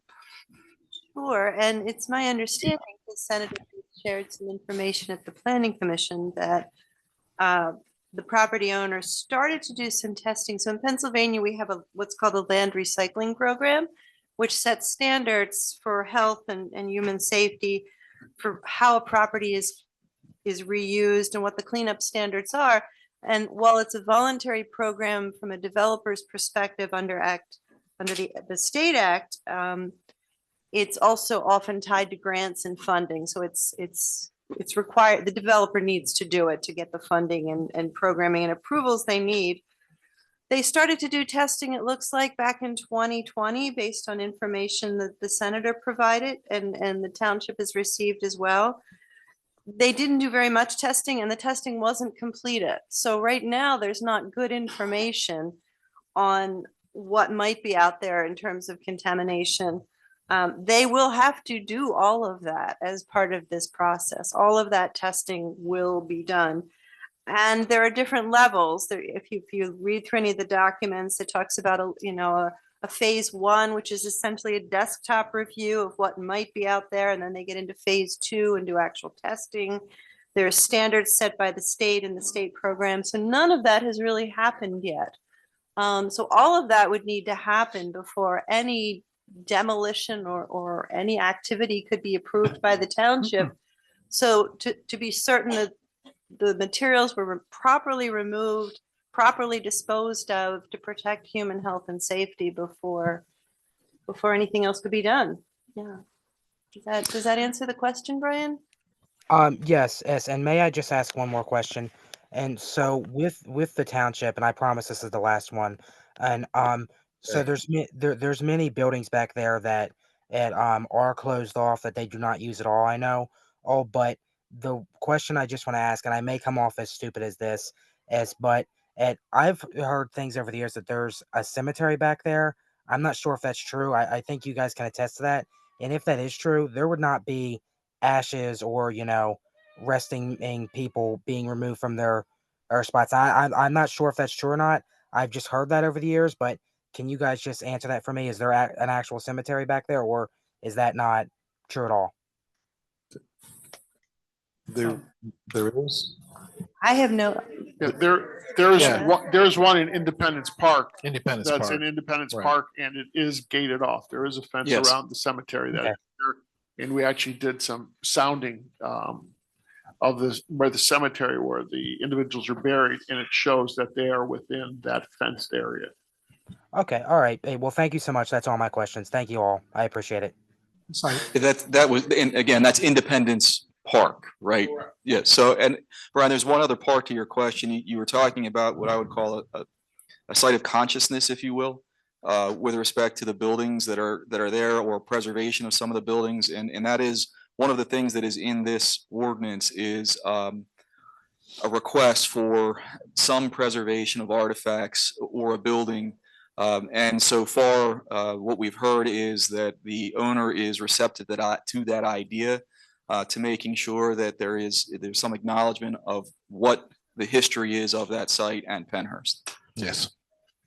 All right. Thank you guys so much. I appreciate all the sincere and you taking the time. Thank you all. Thank you, Brian. Yeah, yes, you please, in the back, yes.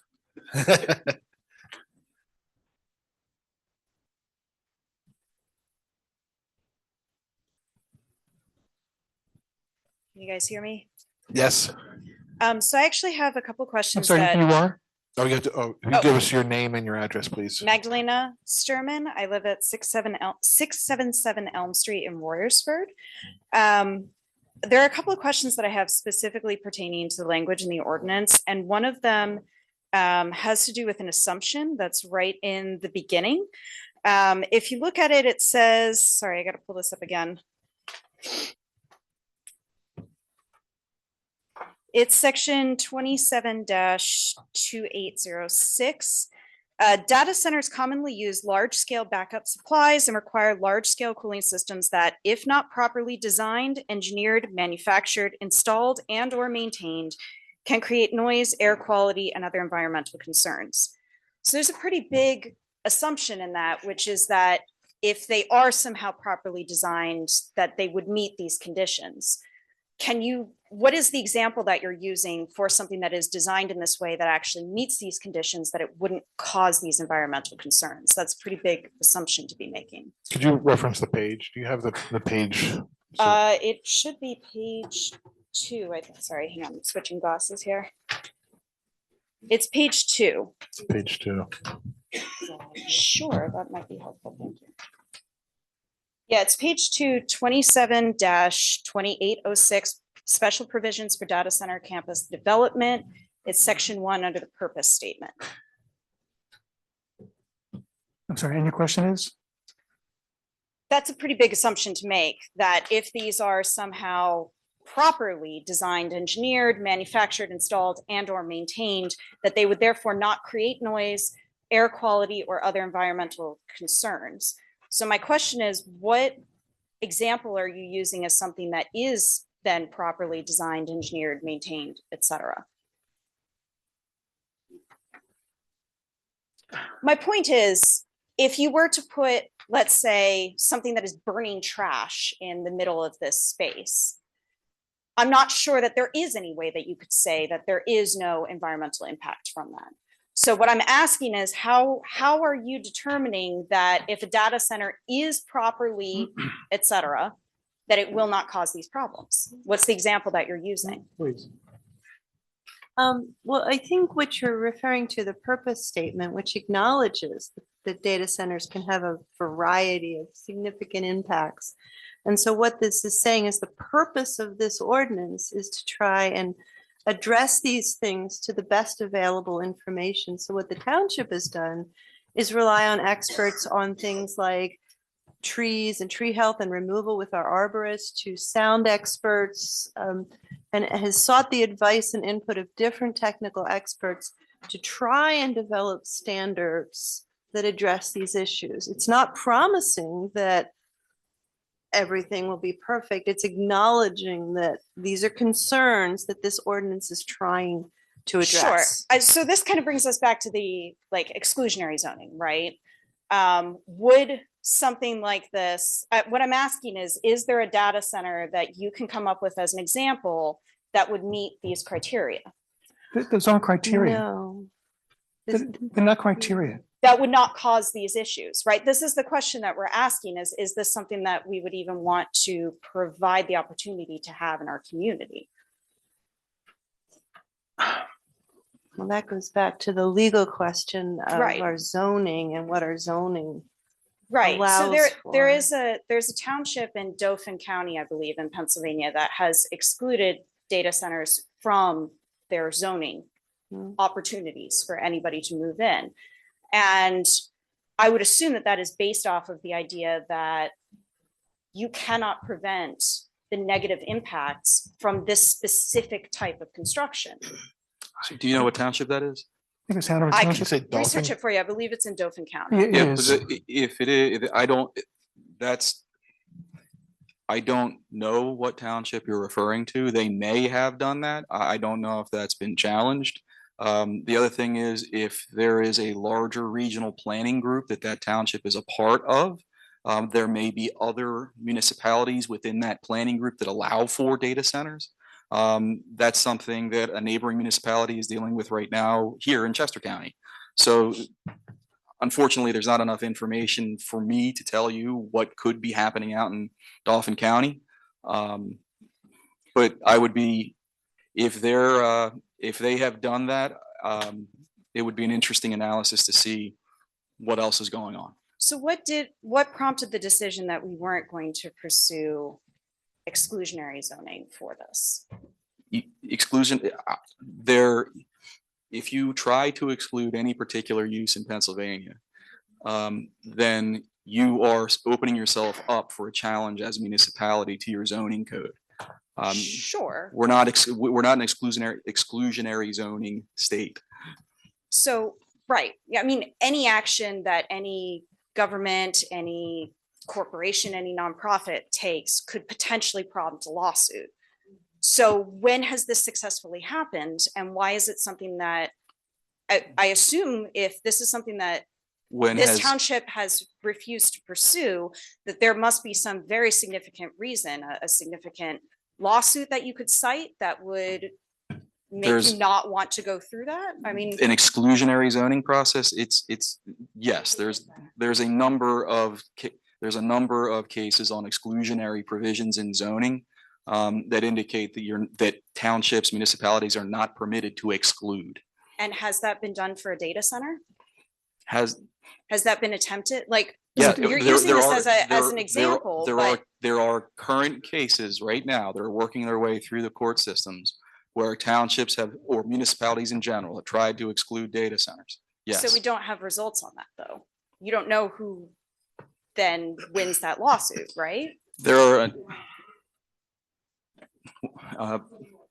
are a number of, again, cases about multiple uses, not data in general. There is a long history here in case law about exclusionary zoning in Pennsylvania, and the exact opposite is what is provided for as a result of those cases, inclusionary zoning. So if the township were to pursue exclusionary zoning, that would only become an issue at the point that somebody chooses to bring a lawsuit, right? And the outcome No. of that lawsuit is not No. given. No, forgive me, but because of the condition because of where we are right now, because of where the township is right now with its current ordinance, there's an application already in under the current ordinance. Even if the township were to pursue some form of exclusionary zoning, that application moves forward under the current zoning. Right, but that's still, then none of that is relevant to the conversation we're having right now. It's very relevant. It absolutely is.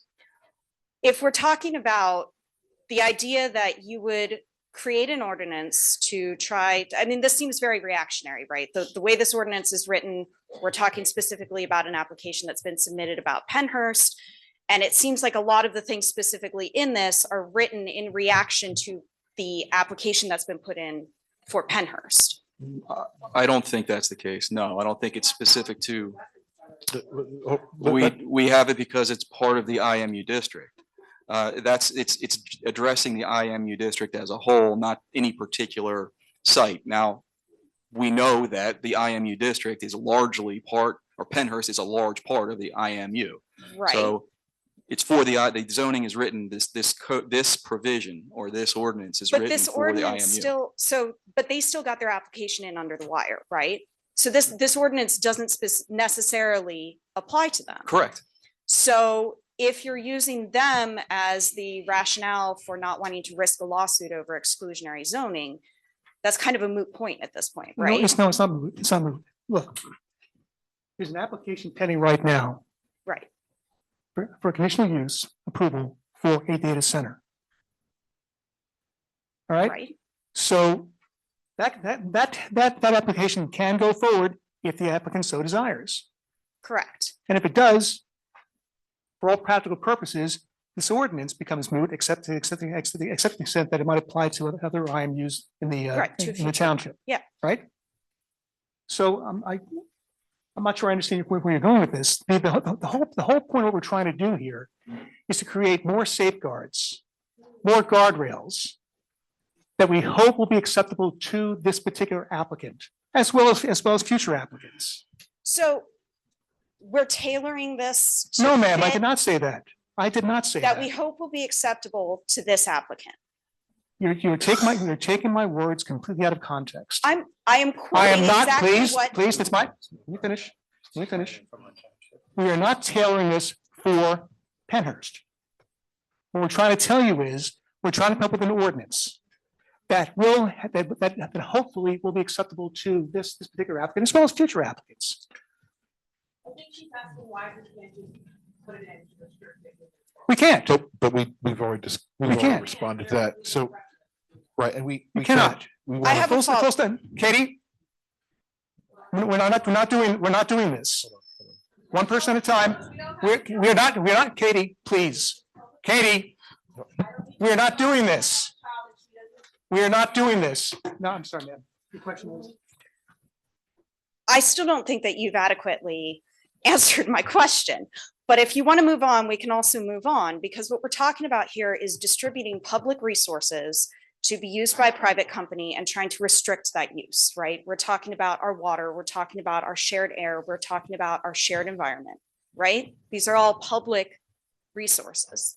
And we're talking about how some potential private company would be using those resources. What really concerns me about this then is we have had no discussion tonight, and there doesn't appear to be any provision in here for what the penalty would be for violating this ordinance. Can you speak to what specific penalties would be in place if somebody were to violate items in this ordinance? Joe, do you want to? Sure. When it comes to sound, for example, there is specifically a provision in there that said that up to injunctive relief and including a revocation of their certificate of occupancy, so they would cease to operate. Okay, and then for water usage, if the closed loop is not working as planned, if they are siphoning water from elsewhere, how is that being dealt with?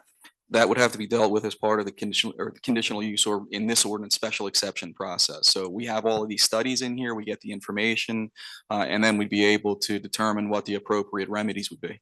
And what commonly is the penalty for something like that? Again, you can go and have, in my world, injunctive relief is always a remedy at the highest level to be able to stop something from happening. Can you define that more clearly? I'm not sure that everyone in the room who is not commonly in the legal world knows exactly. Sure, what that go to the term court means. and get them to stop. Pretty quick, And how would that depending upon the process, circumstances. how would that process work? Either that, most likely, if the township was advised of some kind of violation, whatever that may be, the township would go to the local court, in this case, most likely county court, and ask for injunctive relief as a result of whatever is happening. That sometimes can happen very quickly on a emergency basis. So it depends on what the thing is. It depends on really what we're talking about as the violation, before we can determine what the appropriate relief or remedy would be. Injunctions are often used to stop something from happening on a temporary basis, and then figure out what the right remedy really is. And what has that looked like at other data centers where this has been a problem? I don't know. I Assuming don't you've think there's any studied other data center cases. ordinance out there like this. What I would say is we've heard rumors that there's a lot of townships and municipalities that are actually very interested in what we're doing here. Yeah. Right. Yeah. I mean, I think that this, from what I can see and from what I have, what has been brought to us from other ordinances around, even down to Virginia, out west, I have not seen anything that is as comprehensive as this. Can you provide us with what you're doing these comparisons with? Sure, Loudoun County, we looked at a bunch of their ordinances. At East Vincent Advocacy, they provided a number of ordinances that we looked at. I looked at Carbon County's ordinance, model ordinance, Penn Futures model ordinance. We looked at Limerick's ordinance. We took a look at Douglas Township, just to name the ones off the top of my head. And there are other townships in this area that are looking to follow our ordinance. Yeah. And so you chose to put a very specific penalty for the noise here, right? Yes. And I'm curious about the thought process for not doing so for any of the other potentially severe Sure. environmental impacts that we've also seen Sure. at other data centers across the country. So from the noise perspective, it's because there are ongoing studies that are required. So it's a different kind of analysis when you're looking at that particular portion of the ordinance. I guess if you're talking about water use, there would have to be something that quote unquote breaks or doesn't work appropriately, and we'd be notified at that time and then take action. All right. I know I've taken up a fair bit of time. Thank you. Yeah, thank you for your questions.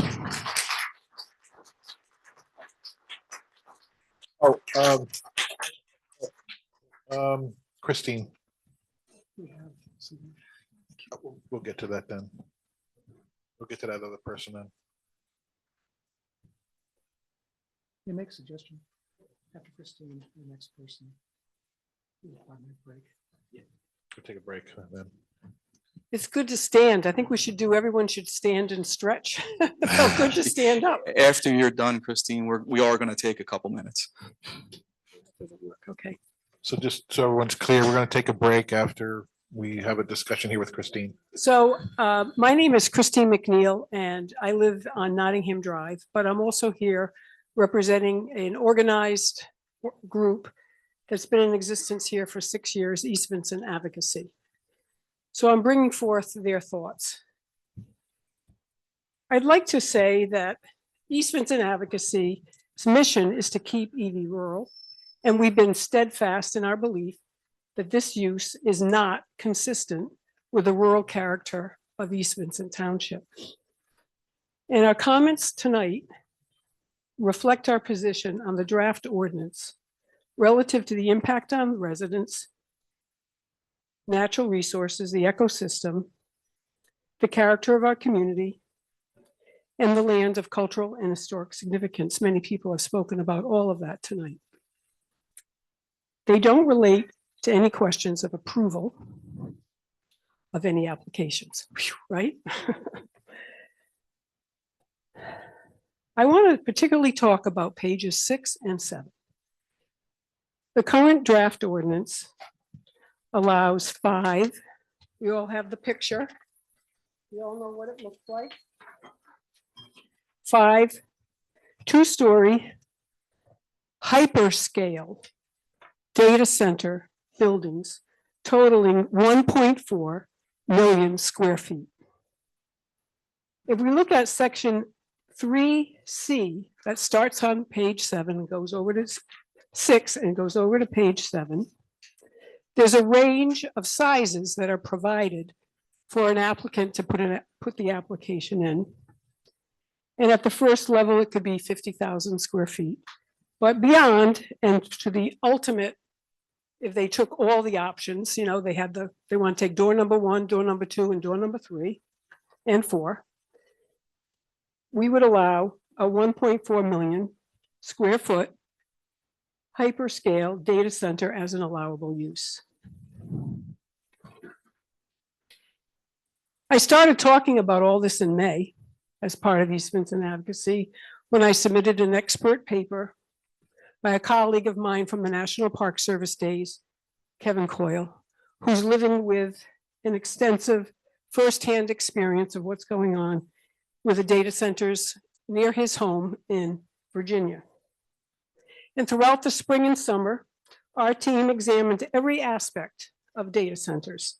We looked at energy, water, sound, setbacks, emissions, wildlife impacts, and more.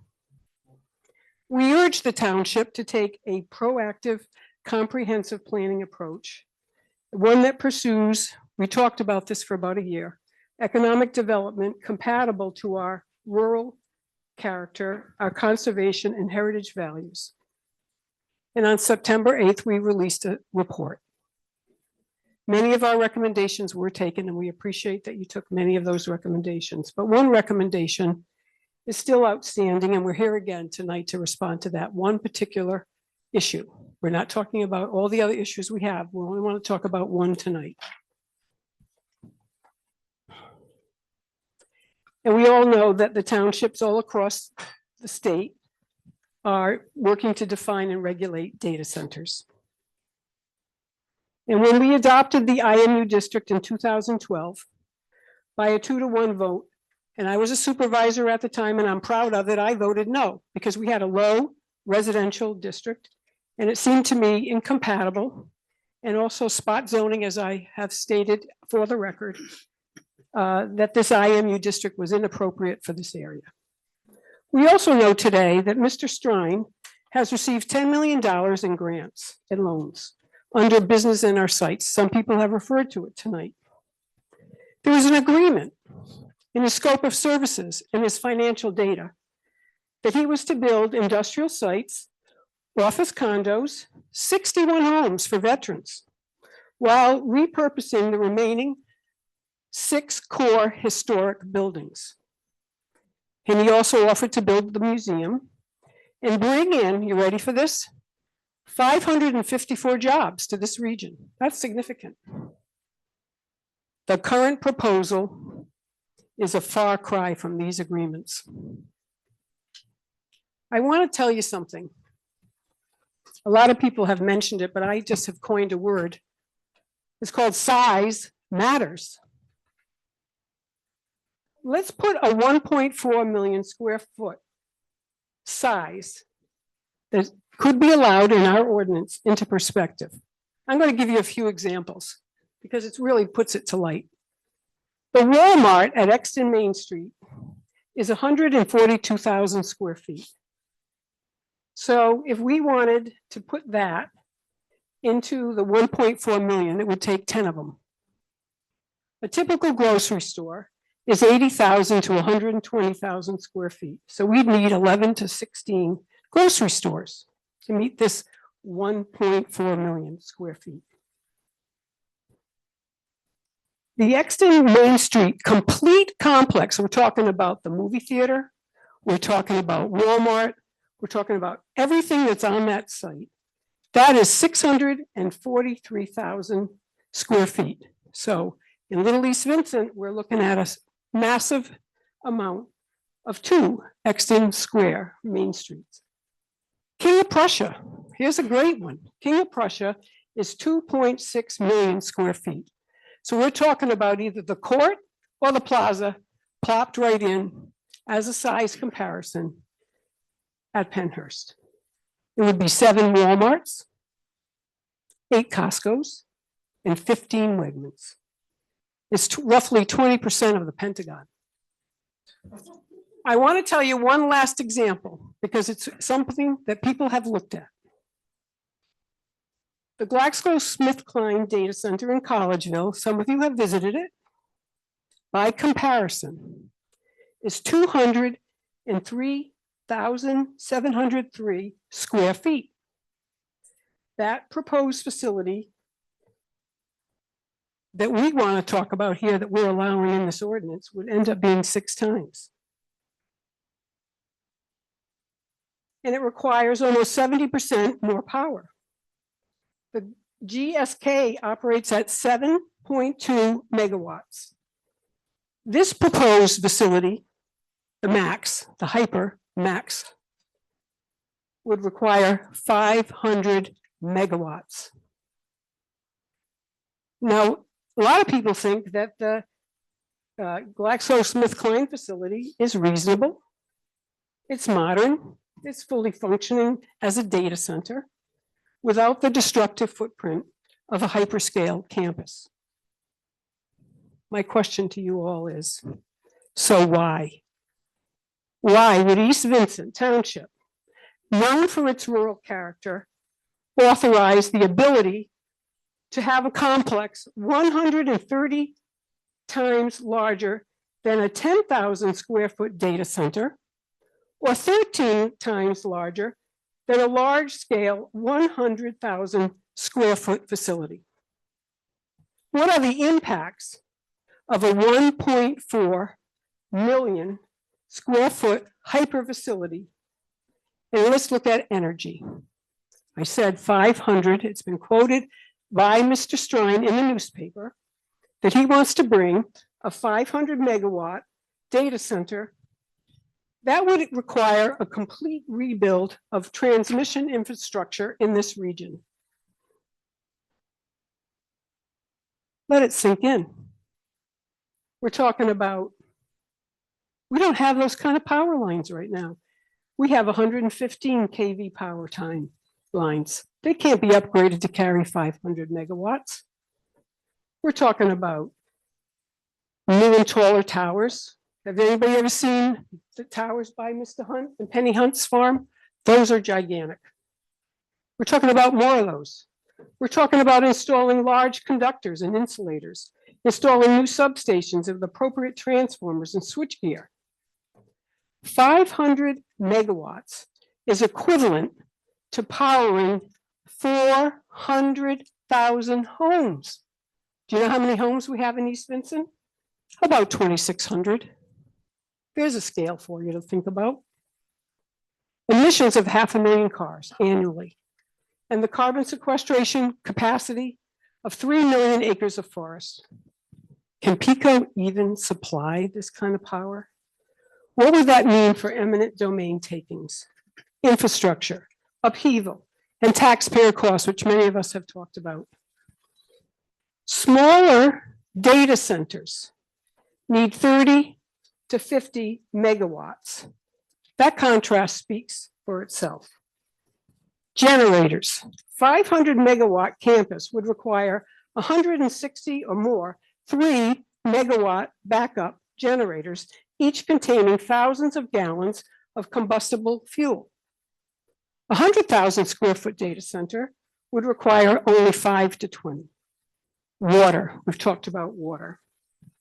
And I'm going to repeat the same figures because I've come up with the exact same numbers. We're talking about 300,000 to over 5 million gallons of water per day for a hyperscale facility. By contrast, 100,000 to 200,000 square foot facility consumes about 18,000 gallons a day. We've got a question that I want to ask you. I know you can't answer it, but I want you to really think about it long and hard. If the legal obligation is simply to provide for the use, why would we choose to do so at the maximum possible intensity when a smaller, sustainable scale would satisfy the law and logic, and most importantly, protect your constituents and our surrounding communities, the environment, and the ecosystem for future generations? Let's meet these state requirements without sacrificing the integrity of our township.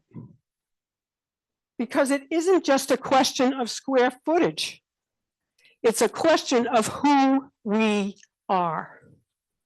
Beyond our opposition to the mega size allowances reflected in the draft ordinance, we have additional concerns and recommendations. I'm only going to mention one tonight, and has been mentioned as well. But we've done a lot of research about what kind of a distance and setback is really safe. And we're all still grappling with that issue. And we've looked at a lot of data. Our current draft ordinance calls for 500 feet from residents and 800 feet from sensitive receptors, which would be our veterans. Our research shows that the best practices recommend up to 1,500 feet from DEP facilities who have 24/7 operations. In Loudoun County, where Kevin, my good friend and colleague, lives, they are now looking at a recommended setback of 1,320 feet. That equals a quarter of a mile for all you guys who like math. From homes, And Frederick County is looking at 2 miles away for sensitive receptors. Based on our research, we recommend a setback minimum 1,300 feet from residents and sensitive receptors. Why do we say both? Because we believe we all are sensitive receptors.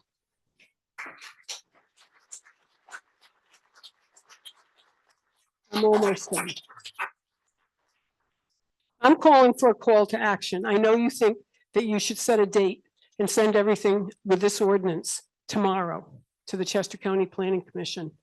I hope that after you've heard everything that I've said, representing 1,200 people who are part of East Vincent Advocacy and all the people behind me and the people online, that you'll rethink that. I think we should reconvene a large and enlarged ad hoc committee to both reevaluate this ordinance with the input from technical experts and additional ones that we have now also offered to you on closed loop systems through one of our members. But what I want you to look at, no matter what, is that the focus should be who you represent, with the community values at the forefront, not what an applicant wants, but what the community feels is safe for us. Revise the current IMU district standards. Why do I say that?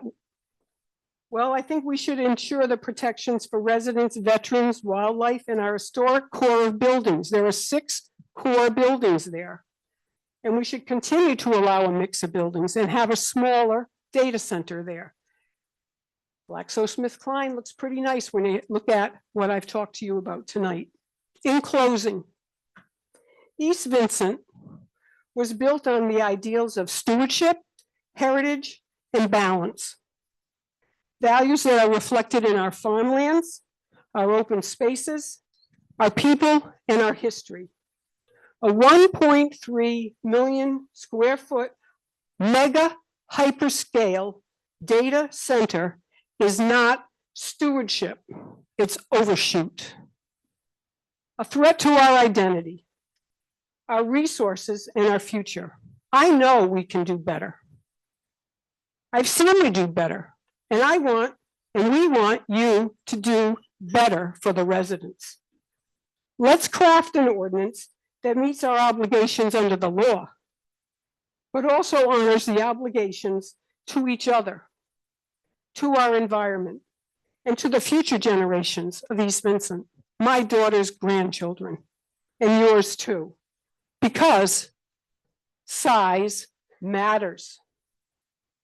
I'm going to close because I'm a Star Trekkie. You probably don't know that about me. But the needs of the many outweigh the needs of the few. And the one. And to put it another way, we all want to live long and prosper. Thank you. Thank you. And Chris. We're going to take a break. Yeah, we're going to take a 5-minute break. Everyone, please sit down, please. Haley, who has his or her hand up? So I would like to say we had a bit of a meeting. We're talking about the time here, and we do have a lot of other things to get on the agenda. We're going to take one more question, and we're going to take from this person who's online. And we just want to say that we think we've hit a lot of the issues tonight. Not that we don't appreciate everyone's voice here, but there's going to be plenty of opportunity to talk to everyone in addition going here into the future. So there are, we just want to remind everyone that the next BOS meeting is going to be December 3rd, and then we will be advertising for December 17th. Now we may or may not have a meeting on that date, but we will be advertising for that. And Joe, do you want to clarify anything that I may have misspoken? No, Mr. Chairman, I think you've got the process right, but just from a procedure perspective, this board is what's before this board on the agenda as the next agenda item is a motion to authorize advertisement of a hearing on the 17th. If that motion passes, then that hearing will be scheduled. I like to put, Well, you're gonna take your person online. here, Yes. And then. all right, let's do that. Public comment comes. Yeah. Hi, Megan. Hi, can you hear me? Yes, we can hear you. All right, I'll try and keep it short so you guys can get to the rest of your agenda here. So here's the thing. Wasn't even going to speak tonight, but I feel like at this point I have to, right? Some of the comments made tonight, you know, if the township is openly kind of saying that this ordinance is being tailored to the applicant or making it more appealable to an applicant, then we've got to stop pretending that this is a protective zoning ordinance, right? Because honestly, the truth is in the text. This latest draft version you guys put out, it just going down the line of it, right? It doesn't require a power interconnection agreement at the time of the application. It doesn't require confirmed utility capacity or, you know, any offsite upgrade commitments at the time of application. It doesn't require a full traffic study at the time of application. It doesn't require, you know, kind of what we see is noise modeling, heat waste modeling, cooling system details, you know, or really groundwater protections at the time of application. It doesn't require environmental mitigation at the time of application, even though the DEP has already documented contamination at Pennhurst. It doesn't require an emergency services plan at the time of application, and I know other people touched on that. It doesn't require the historic mitigation at the time of application. Again, something that's been touched on. It does not require final engineering, generator layout, battery system design, mechanical placement at the time of application, which I just want to bring this down to kind of boilerplate issues. It means it doesn't require any of the information a real zoning ordinance demands up front, which is something I've come into every meeting telling you guys it has to. Everything that matters is pushed until after approval. That's not a neutral ordinance. That's an ordinance that's structured to make approval easy for the applicant and impossible for the township or the public to challenge. And here's the part that makes this even worse, right? The township absolutely could fulfill its responsibility under the municipality's planning code by allowing small-scale data centers as an incidental accessory use or in like more properly chosen zoning districts with those strict controls.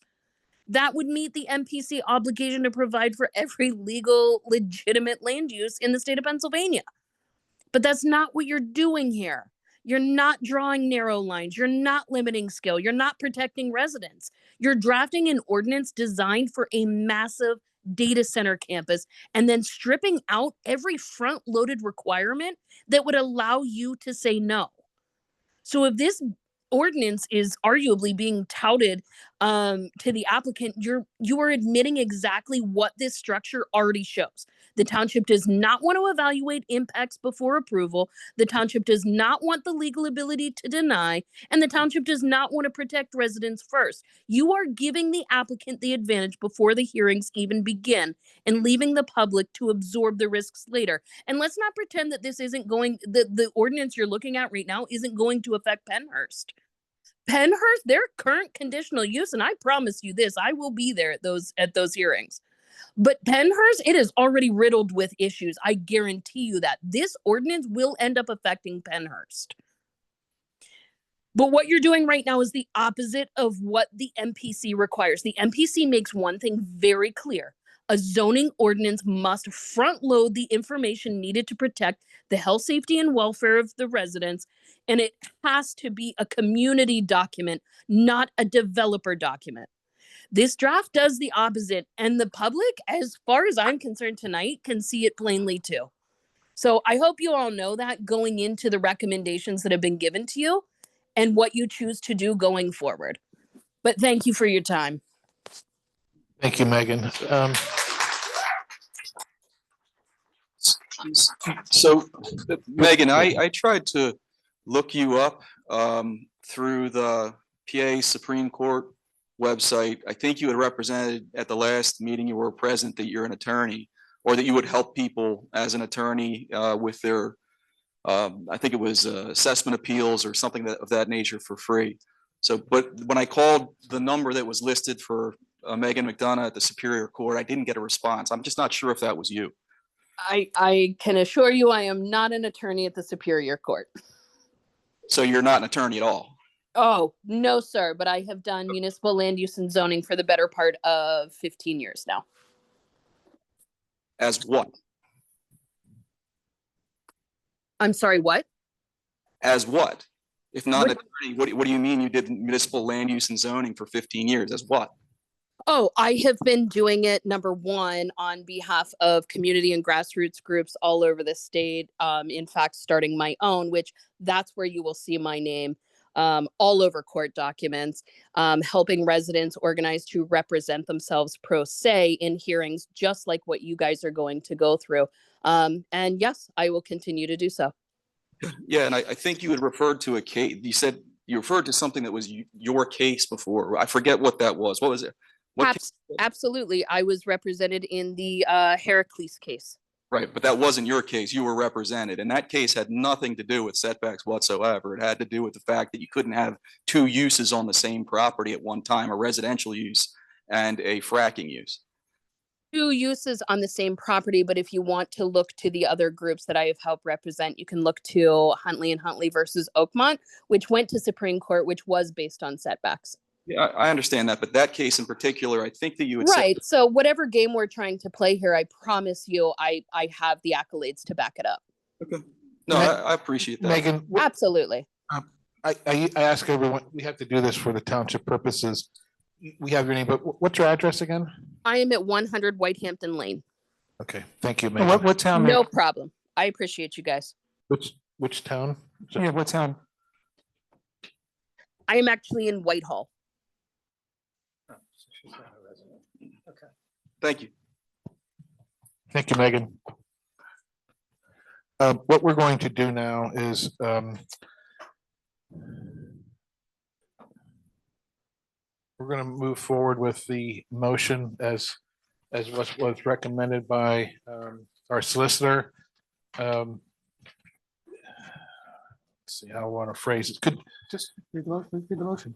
yeah, so we would like to move forward with a motion to advertise this data ordinance, the meeting being on December 17th of this year. So, Is there any, Joe, is there anything else I should add to sure. that? Mr. Chairman, motion? I think just rephrase it a little bit. I think what is before the board is a motion to advertise a special meeting and to hold a hearing on the data center ordinance on December 17th. I'm going to take what you just said and we're going to add that to the motion. So that is the motion. That is the motion. Second. Okay, so comments? No. Any comment? Is there any comments on the motion from the public? Yes. What? This is, a question on the motion. if you would like to come up here, please. Right now. We're Specifically on the motion. right. Specifically on the motion. The motion you're talking about is an ordinance about a place that you want a data center to go in. That's a active brownfield site. The DEP has said so. And I called Bob and said, oh my God.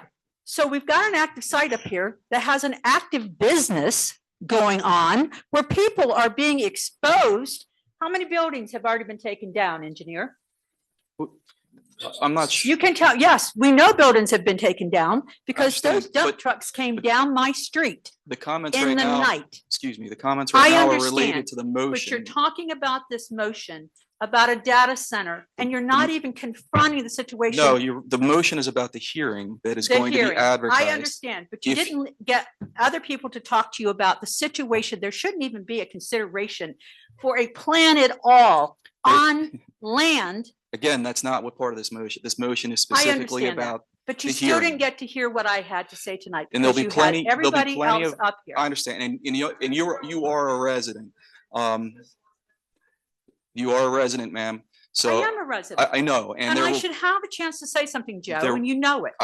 there will be because plenty of I opportunity. called him and said, why have you not shut it down? This is before Halloween. As soon as Katie brought that up, why Do you think we could not be held as a township legally for allowing this business to happen on ground that is contaminated? Because he's torn buildings down, because otherwise those dump trucks in the middle of the night wouldn't have been coming down my street all night long. And, you know, Bob had to handle that. So he's taking stuff down, which means there is live stuff on top of the coal thing that Katie talked to you guys about that you seem to just ignore.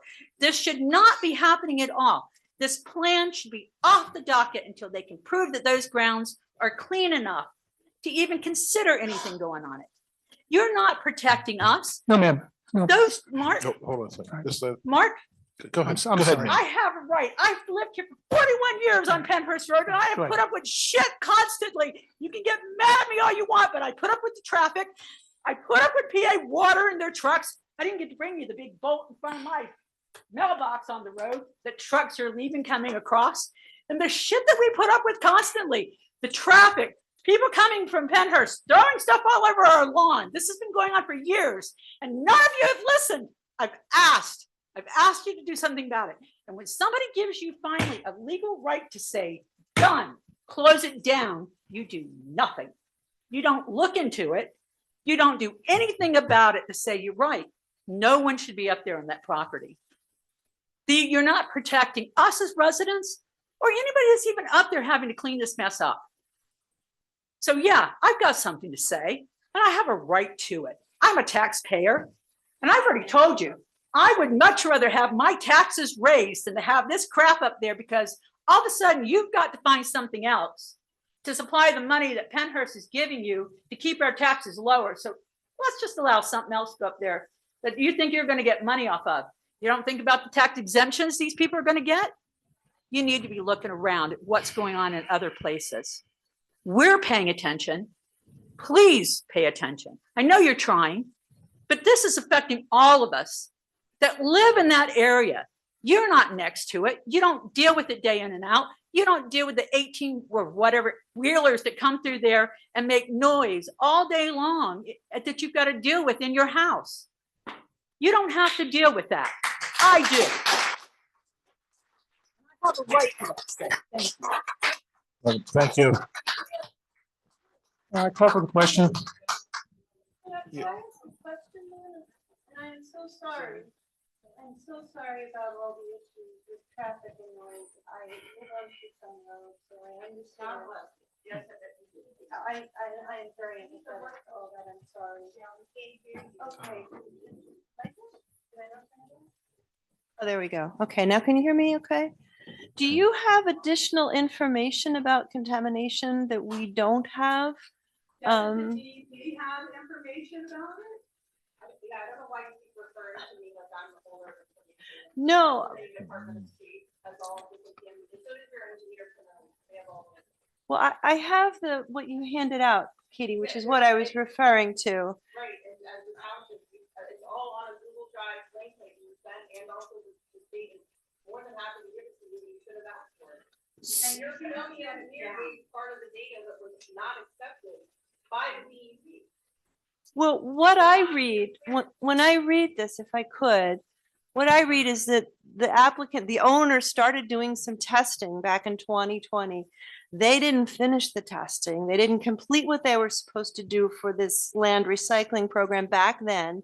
It doesn't necessarily mean that, well, I'm not sure. There are contaminants that were above the detection limits. So you didn't believe me when I told you it was a brownfield, and no one from this township thought maybe we should reach out and ask the Department of Environmental Protection if Senator Ruth was lying? No, Katie, that's not what I'm saying. Why didn't you just ask the state agency that provided me the same information saying you're technically deficient, it is still a brownfield, you have not received clearance, it is under the brownfield program. It's a 100. brownfield. Yet this It is. township allowed this. Hold on. Let's put a stop to this. Yeah. The state was saying they didn't finish the testing. The reports are not done. It's. I would rather we read the entire letter and read it up there and summarize instead of. Sure. All the points. There was at least 9 different things we identified as technical deficiencies. Michelle, you Yes. know better what a technical deficiency letter and a memo is. Well, the technical. You wanted all the data, all available, all of it. Well, So why did you shut it down?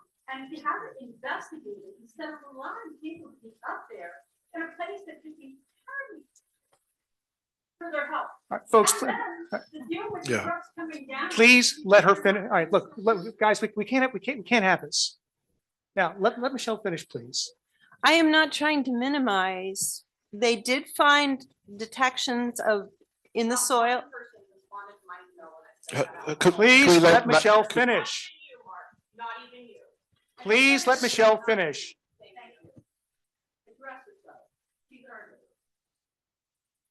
In the letter from DEP from 2020, DEP's noting a number of deficiencies in not completing sampling, not completing data, not taking tests to the adequate detection limits. That was a important point. They do note that there were volatile organic compounds noted in some soils. They note that they were at concentrations above the minimum detection limit. They don't note here that they're in any violation of that they're at a level of contamination.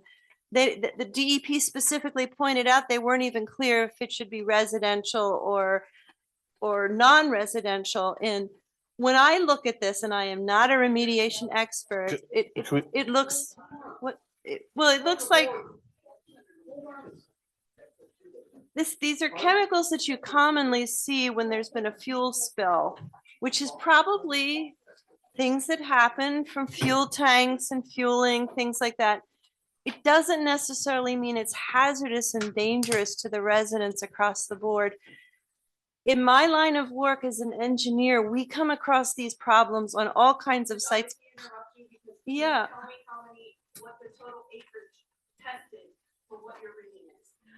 They didn't finish it, right? They didn't finish it, Katie. They need to finish it.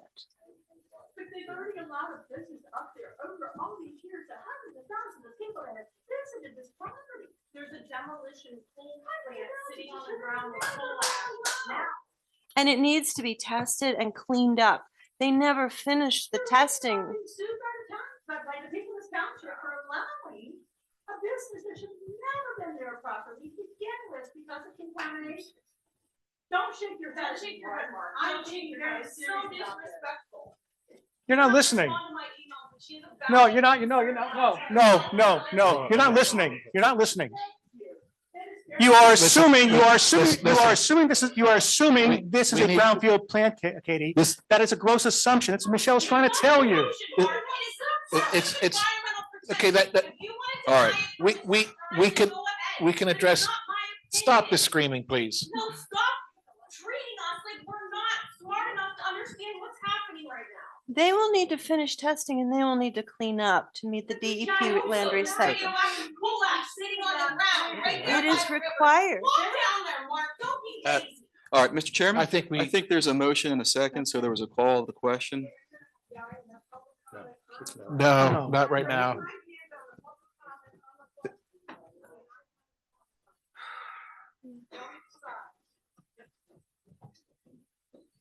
I know that you've had an administrative schedule that you've talked before this meeting happened, and you want to send your ordinance to the Chester County Planning Commission tomorrow and set your schedule. Are you tone deaf? Did you hear what everybody had to say today? Listen to me. This is like Jones Motor again. Point two. When Mark, Dumpy, and Funk looked at each other and said, hey, did you hear anything different tonight? Guys, did you hear anything different tonight? And what did Mark and Mr. John Funk have to say? No, we didn't hear anything different. Bam, we're going to change the zoning. You're doing the same thing here tonight, fellas. Everybody has told you that there are concerns about the way this ordinance is written. I've given you a big concern about the scale. It is not responsible. I'm upset. It is not responsible for you to go forward with that ordinance as it's written. You have a responsibility to our residents, and you're not listening tonight if you just think you have a schedule and you got to meet it. Sink in what everybody has said to you tonight. Do not send this to the Planning Commission, the Chester County Planning Commission. You reconvene people and get an ordinance that's proper and that fits the scale of this township. I'm really upset that you would just forget about what everyone has said since 7 o'clock tonight and at the town halls and at the Planning Commission meetings. You're not listening. You're not responding to what your responsibility is to these residents. Okay,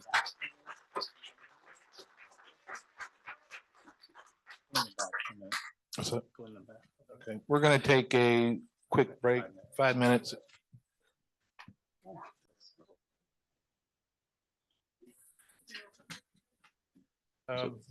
Mr. Chairman, now that we're back in the meeting, the board did ask to go into a very brief executive session just to get some legal advice. The board has asked me to kind of explain the process moving forward a little bit here.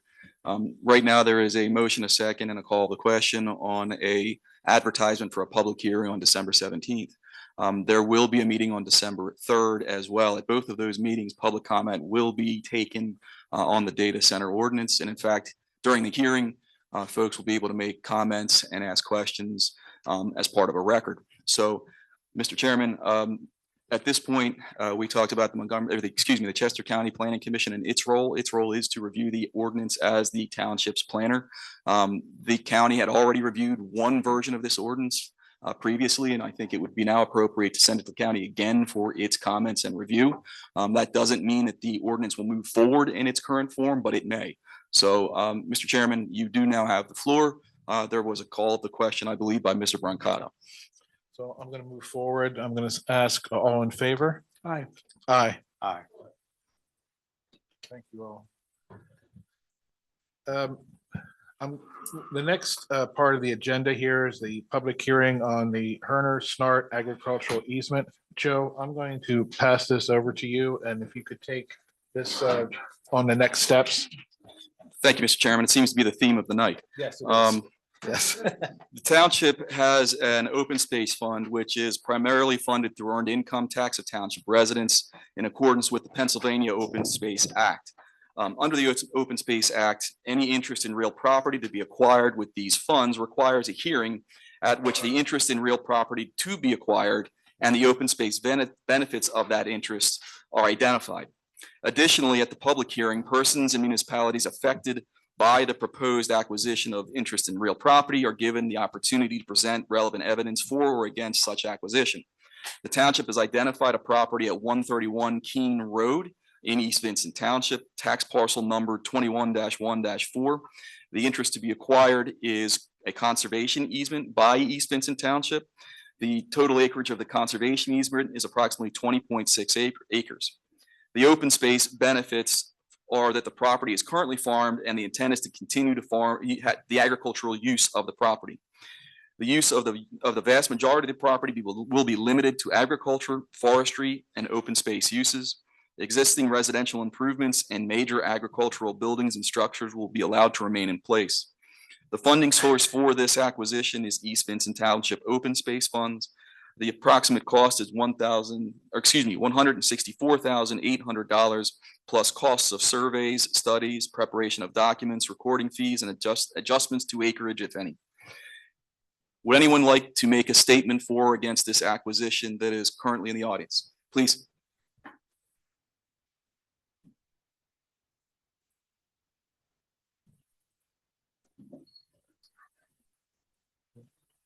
My name is Christine McNeil, and I'm commenting as the chairperson of the East Vincent Township Open Space Committee. As you've alluded to, Joe, you've described the property quite clearly. The Open Space Committee contemplated and reviewed and ranked this project, and we unanimously passed a recommendation that this property be conserved. There are additional attributes of this property that I just wanted to mention, since they are positive attributes that would lend us to preserve this property. In 2018, the East Vincent Township Comprehensive Plan recognized this property as a conservation priority. 2, the soils at the farm contain prime farmland and statewide important soils as defined by the Natural Resources Conservation Service and the United States Department of Agriculture. And this property has a long history of agricultural use. We did do the proper appraisal, and that was prepared in October of '24. You mentioned the cost. We also have engaged with Natural Lands Trust, who did an assessment of this property, and they also unanimously support the conservation request. The current status of the farm is that Charles Walker and his family of North Coventry Township are currently farming the property. The family has recently expanded their agricultural practices by raising chickens and acquiring a mobile chicken tractor, allowing them to implement rotational grazing techniques that improve soil health and pasture productivity, which we endorse. In addition, they maintain a small herd of goats and a limited number of cattle. During Natural Lands Trust's initial visit to the property, Charles Walker discussed plans also to install fencing and subdivide the fields into smaller pastures, which would enable them to expand their rotational grazing to their livestock as well. I just want to say that your action tonight hopefully will reflect both a commitment to sustainable land stewardship and an interest in maximizing long-term vitality of small-scale farming in our community, that this initiative not only protects valuable farmland, but it sends a message to other landowners in our community about the benefits and importance of land conservation. It's a win for the township, the environment, and future generations. The Open Space Committee also wants to extend our sincere gratitude to Brian and Gwendolyn, because their commitment is what made this land preservation happen, and it also continues to strengthen our community and safeguards its agricultural heritage. Here is the formal document from the Land Preservation Committee. Thank you. So we endorse a positive action this evening. Thank you, Christine.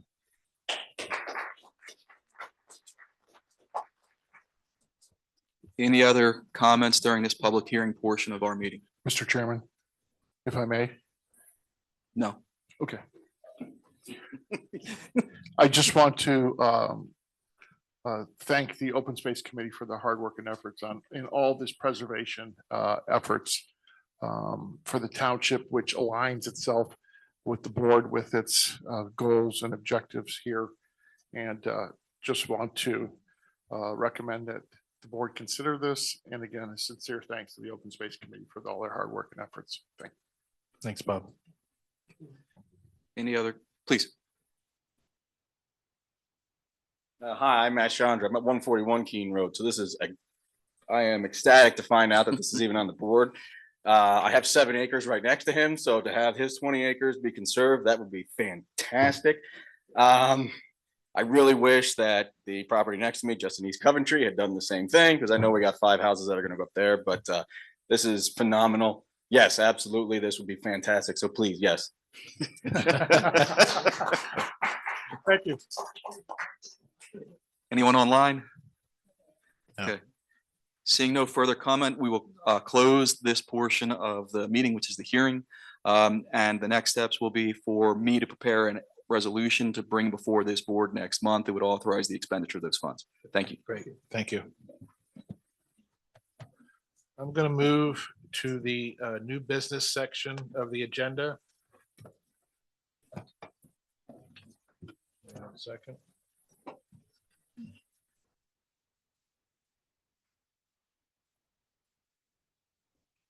Mr. Chairman, the first one I think is going to get pitched to me anyway. So if I may, it's 140 Hill Church Road. This is the gentleman to my left, seated right behind Bill. He has been here several times, as well as his attorney.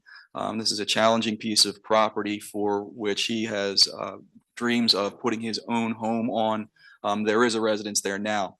The particular motion that's before you this evening relates to the fact that he is, I believe, the property is just outside of the sanitary sewer service area. The hope of the gentleman is that we could, or that you could expand the sanitary sewer area just slightly. Yes, Mr. Brancato. Can we get the motion on the table first? Yes, of course. I was wasting time until you found the motion. Okay, I move that the East Vincent Township Board of Supervisors authorize 140 Hill Church Road to connect to the public sanitary sewer system and to authorize execution of the planning module exemption mailer. Second. Thank you. Public, do we have any Questions? any questions here? I have none. I do. Okay, Does this set any precedent where it could open us up to other residences that are outside the 537 plan coming forth and saying, hey, you gave that guy an EDU, why can't I have one? I think this particular circumstance is very unique.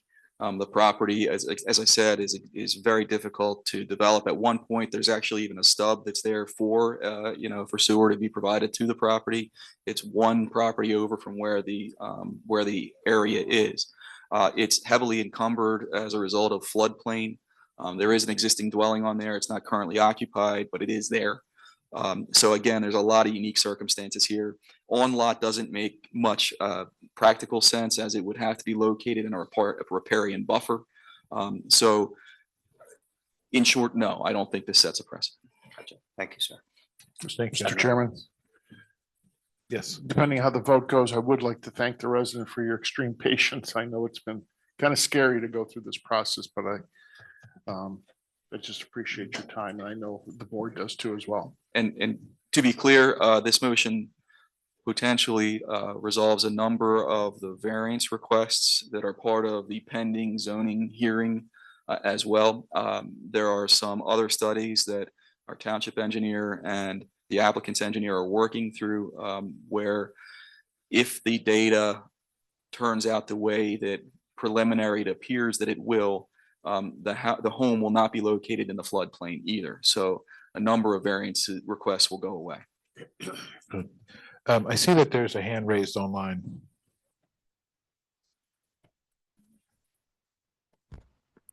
Hi, Monica Scriver, Valley Creek Lane. This is a legal question, just out of my own curiosity.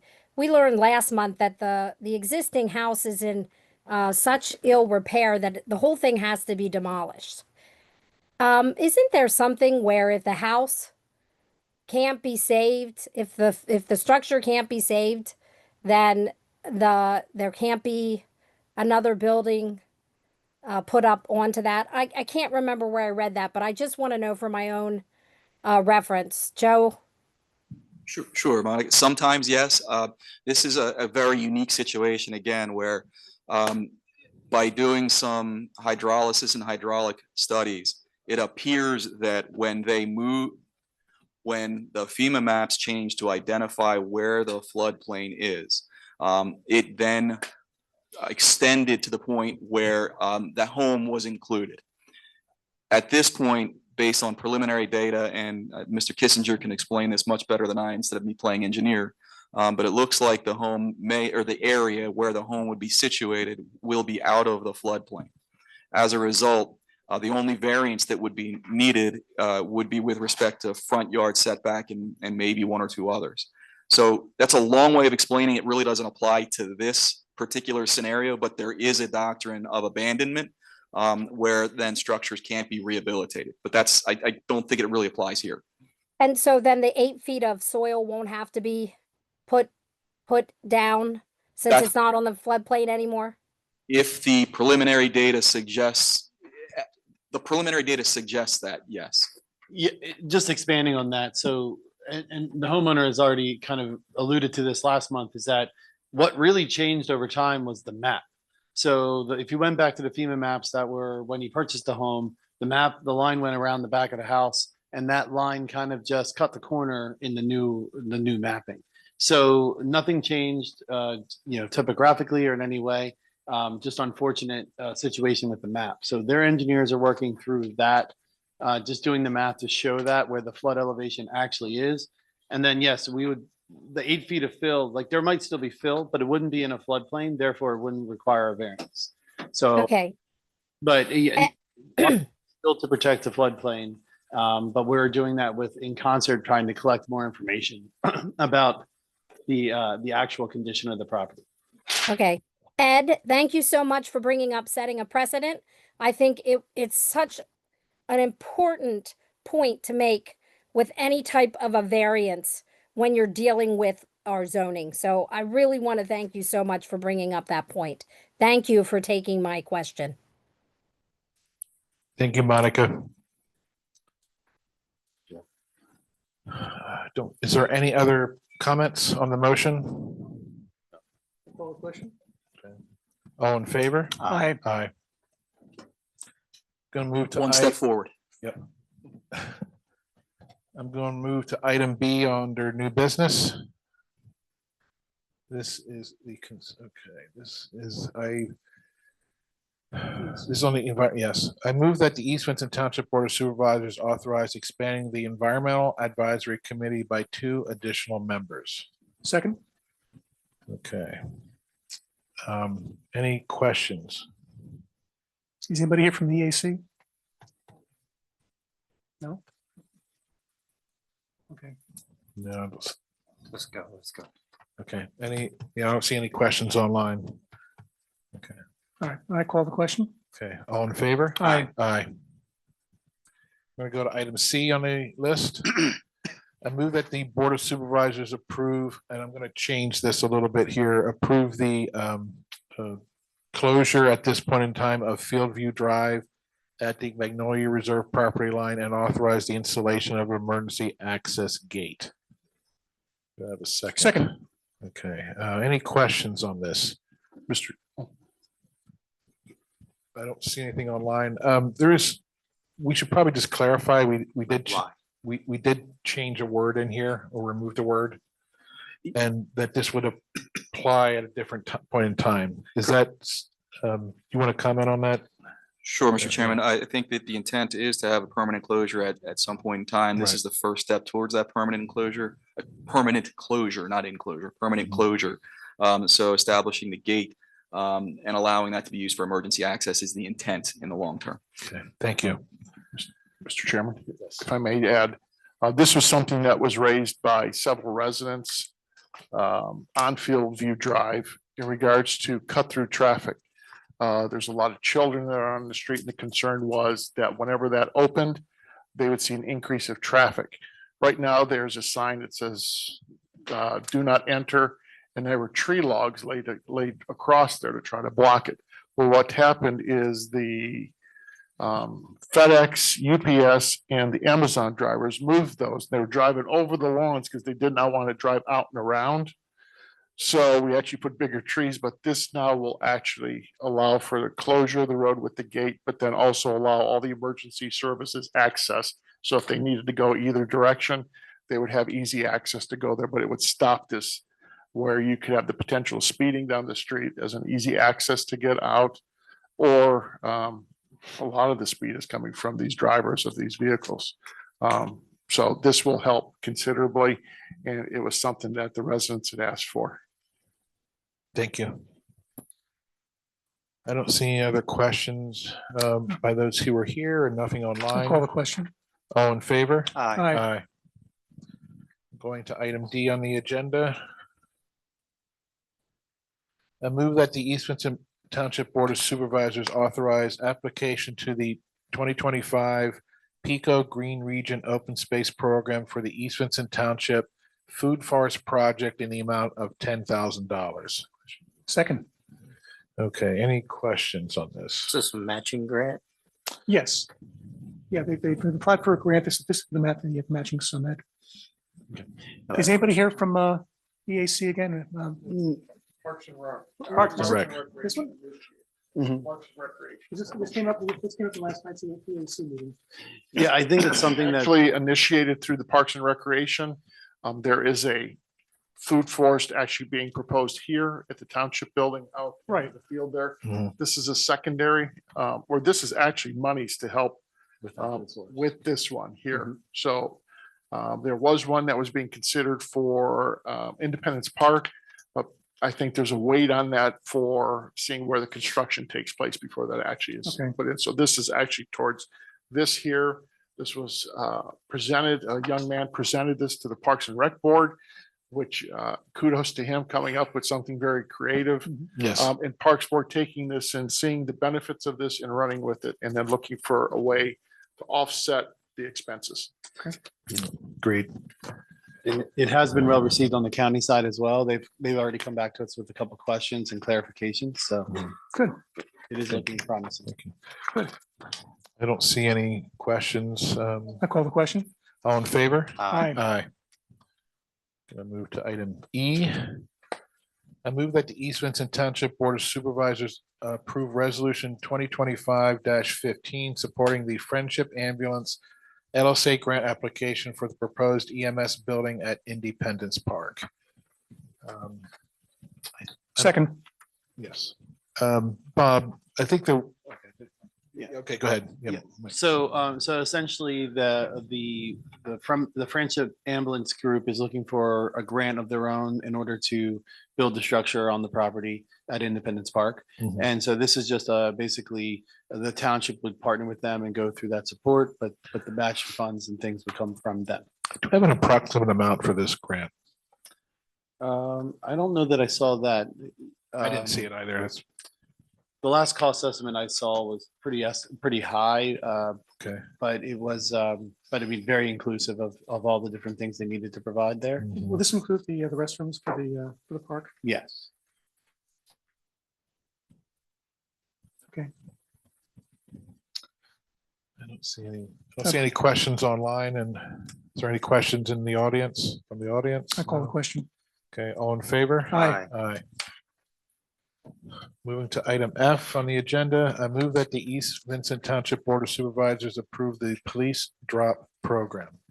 And Mr. Chairman, I think there was just a typographical error that I missed there. It should be approve the advertisement of. Oh, okay. Oh. Please. Yes, sure. Let me get a second. Yes, right, and to the revision, yes.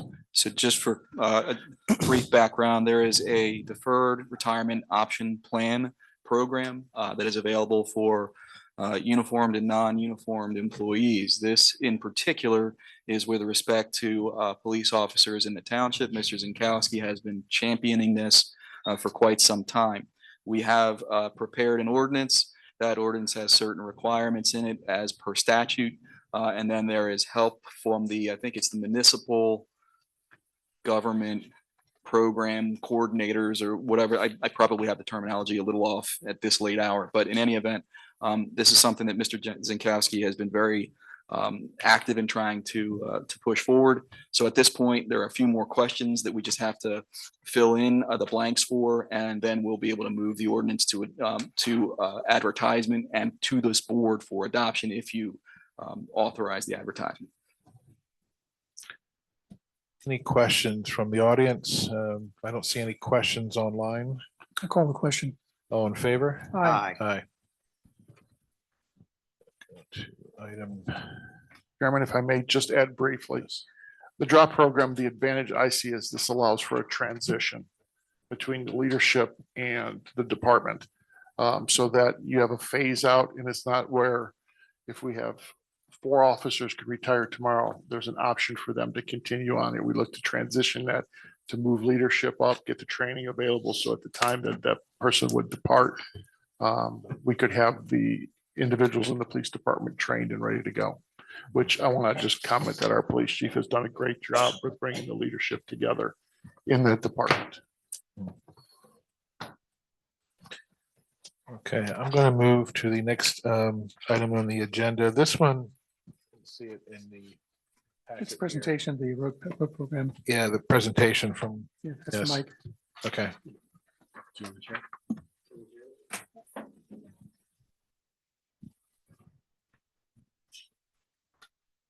While they're getting that set up, one thing I want to thank the Public Works Department.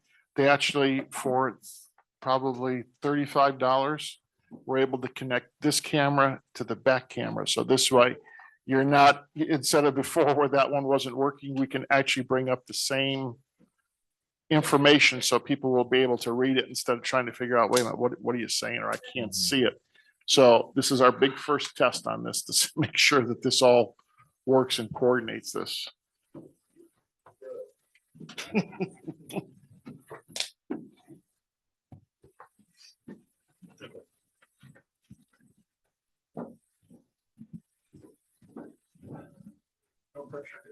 I was gonna say, I will go very quick. I'll What's this start here? now and then we can let the slides catch up. Mike, you have a stick? Mike? Yeah. You have a stick? I'm driving now. Yeah. I can just put my. There you go.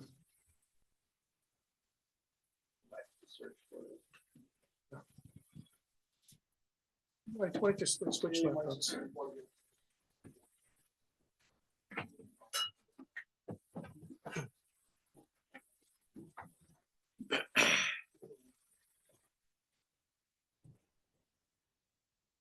There we go. Yep. Awesome.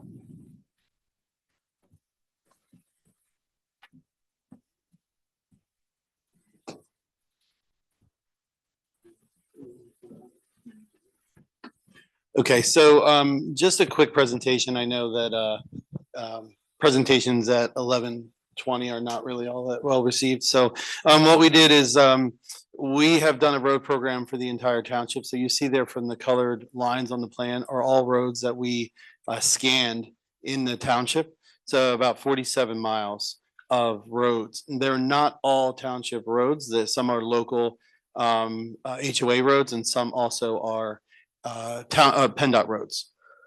So just about how we did this, if you guys saw a random car driving around with a thing on its roof, basically it scans the road and it finds cracks and I can't say that word. So we basically find a lot of voids in the road and analyze them. So just examples of what our system would call a serious road versus a very poor road, and then poor, fair, and then you get to satisfactory and good road conditions.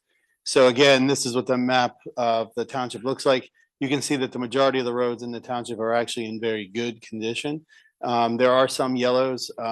Those yellows happen to be some of the PennDOT roads. But then some of the reds and so on are things that Jason and Public Works and I have been working on for quite a bit. So looking at the northern portion, that section on the right-hand side is the road that leads up to the wastewater treatment plant. And that is Church and Dunlop, which is backs to the vets, Independence Park and Pennhurst. That whole section is part of the DCED grant that we requested previously. And that would include fixing those roads as part of that grant. This is the lower piece of that of the township. Again, those two yellow there happen to be PennDOT roads. And then just in summary, again, we looked at about 47 miles of road and how it broke out. Really the township roads were in pretty good condition. A list of the worst of the roads there. And again, you'll see the most of the ones there at the top are not township owned. And so Pikeland is on the road program, is something that we're looking to do in Orchard Alley in the coming years, in the coming year. So then some of those again are HOA and then PennDOT roads. And then this is our recommendations for 25, or I'm sorry, for 26 and 27. And so what we would do is with this information and we would present cost estimates for this and then go to bid with plans to do these. This list has been worked out with Public Works and summarized with them. Pikeland is something that we've continued to work with. That road is shared. Half of it's in East Pikeland. So that is a shared responsibility road. Mike, let me stop right there if you don't mind. Mhm. We're in the process of trying to finalize our budget for 2026. So if we're thinking about doing some of this work in 2026, we need to know what the cost is. So Jason has we have costs already for Pikeland. So we can easily put that into the budget there. The Bonnie Bray section is very short. It's well, I can't zoom in on this one. It's 275 feet. We can get estimates for that very quickly. And the other piece is only 51 feet, All right, which is a gravel road. Let's get that information to say by next week. please? Absolutely. And again, Jason has already done a lot of this work All and right. and has that, or I believe that Jason has those numbers already. All right. So we can work with that. to get So those. we'll need, before Bill starts putting in the budget, we need to see the numbers first. So circulate the numbers to the three of us and Bob. Correct. And also keep in mind that the intention also is that liquid fuels funds pay for these type of improvements as well. So you have a liquid fuels budget that you could use. Okay. Our goal was to redo Pikeland in 25 with those liquid fuel funds. But based on the intermunicipal agreement or lack thereof, that's why that is being carried over. All right. So we've also made a request for those funds to be transferred into 26 as well. I'm going to expose my ignorance once again. Liquid tax fuels use or lose, or do they accumulate if not used? They can be accumulated with a request. So that's what we've made that request to Okay. transfer them to 26. All right, very good. Thank you. Mark, if I may. Please. This, I'm sorry. The state highway budget that we have, liquid fuels budget for for 2026, we have 500,000 scheduled for the road improvements. Jason didn't have an exact number yet because we haven't gotten bids and stuff yet, but for the sake of getting a budget out and advertised, we put the, The number is in there. yes, it is in Okay. there and it's under the state liquid fuels. It's a separate fund. Okay, So- good, good, good. Thank you.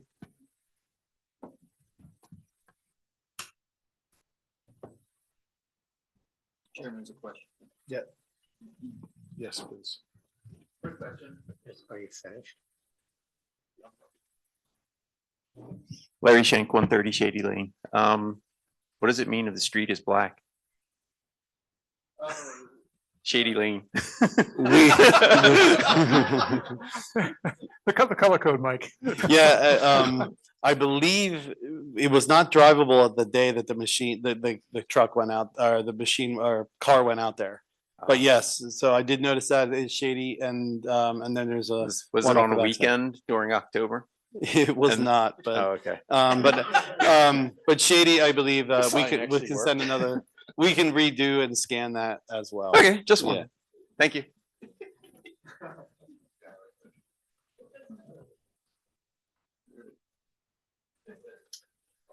Okay, if there's. Mike, no, he has more. Oh, yes, please. So. Push. If you could come up, please.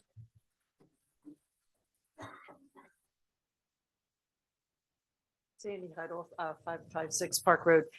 Just wondering about Hickory Grove. What do you mean by stone to pave? Because it's a paved road already. So some roads are full depth paved, some are only like kind of tar and chip. So while they appear the same way, so we just monitor them differently. So we have to sometimes reapply tar or more chips to the top of them. It's a different section of road, if that makes any sense. Because I remember when I lived on that road, I remember when it was paved, Okay. when it went from stone to paved. road. Right.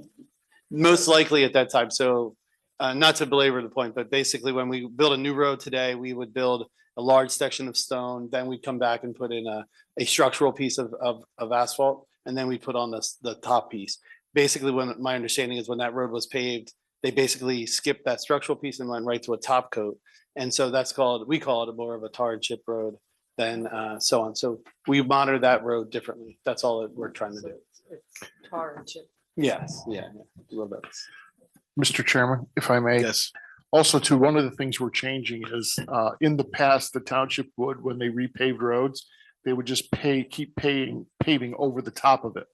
Well, what was happening is cars were bottoming out as the road continues to get higher and higher. People can't get out of their driveways, so they're scraping it.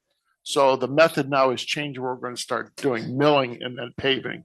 So we're going to get out of this where we just keep layering up, and that also impacts stormwater as well.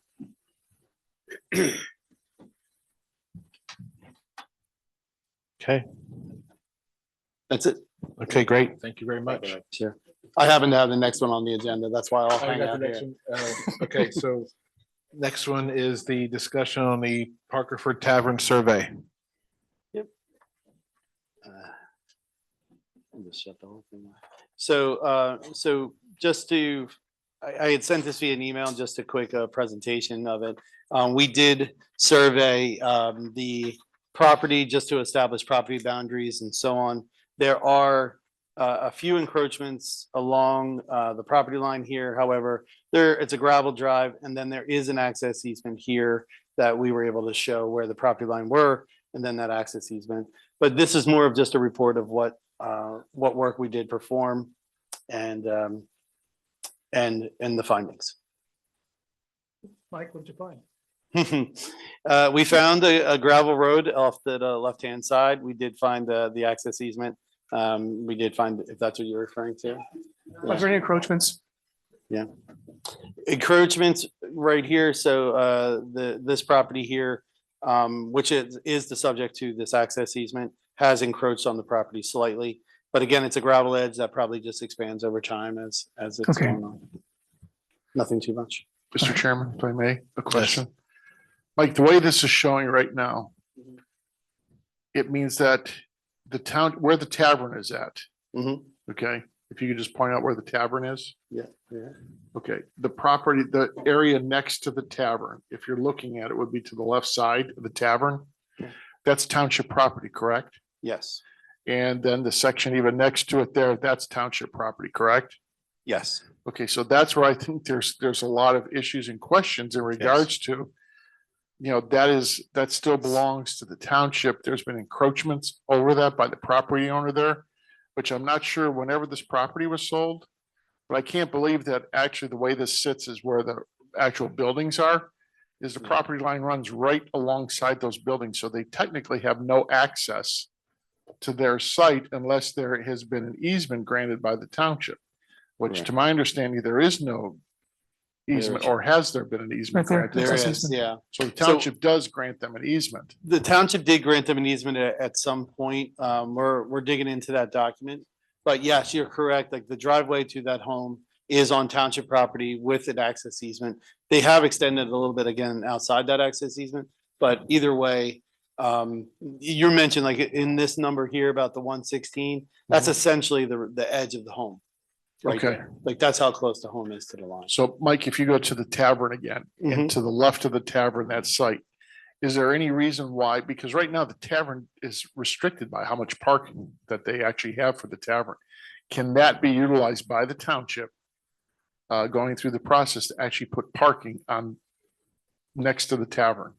I see no reason legally why you could not. I mean, obviously we'd have stormwater and other things, but yeah, I understand the whole process, but I mean, there's the potential there. Right. And then there's also the path on the left-hand side of the property as well. So and that has been built for emergency services, emergency vehicles to drive over that, correct? Okay.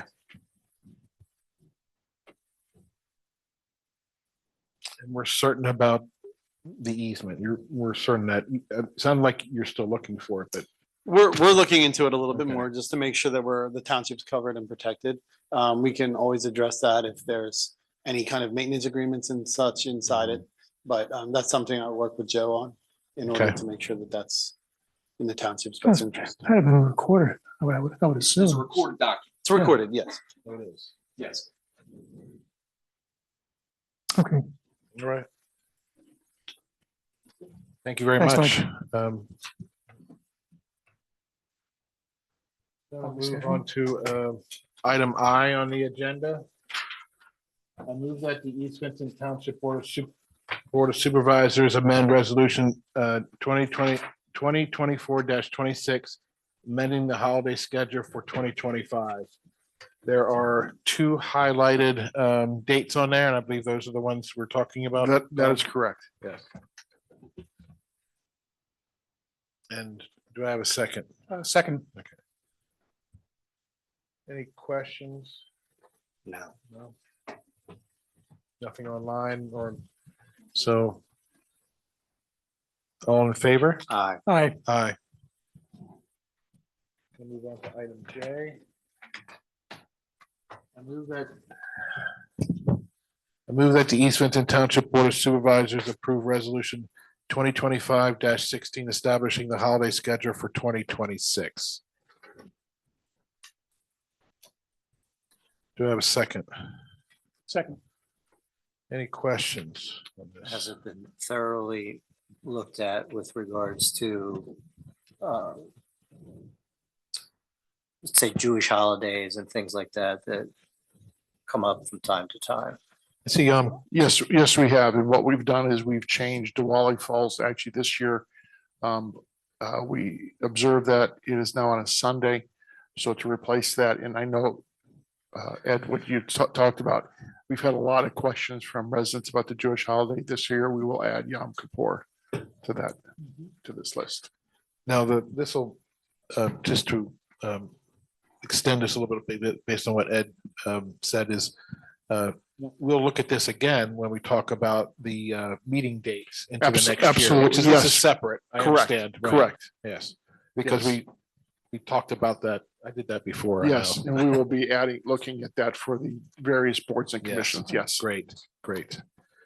Okay. Call the question? There's no questions online. Yes, all in favor? Aye. Aye. Gonna move to item K on the agenda. I move that the East Vincent Township Board of Supervisors set the 2026 proposed budget hearing for December 3rd, 2025. Second. And this elaborate on this a little bit. Some of this is going to be concerning the budget revisions for the next year.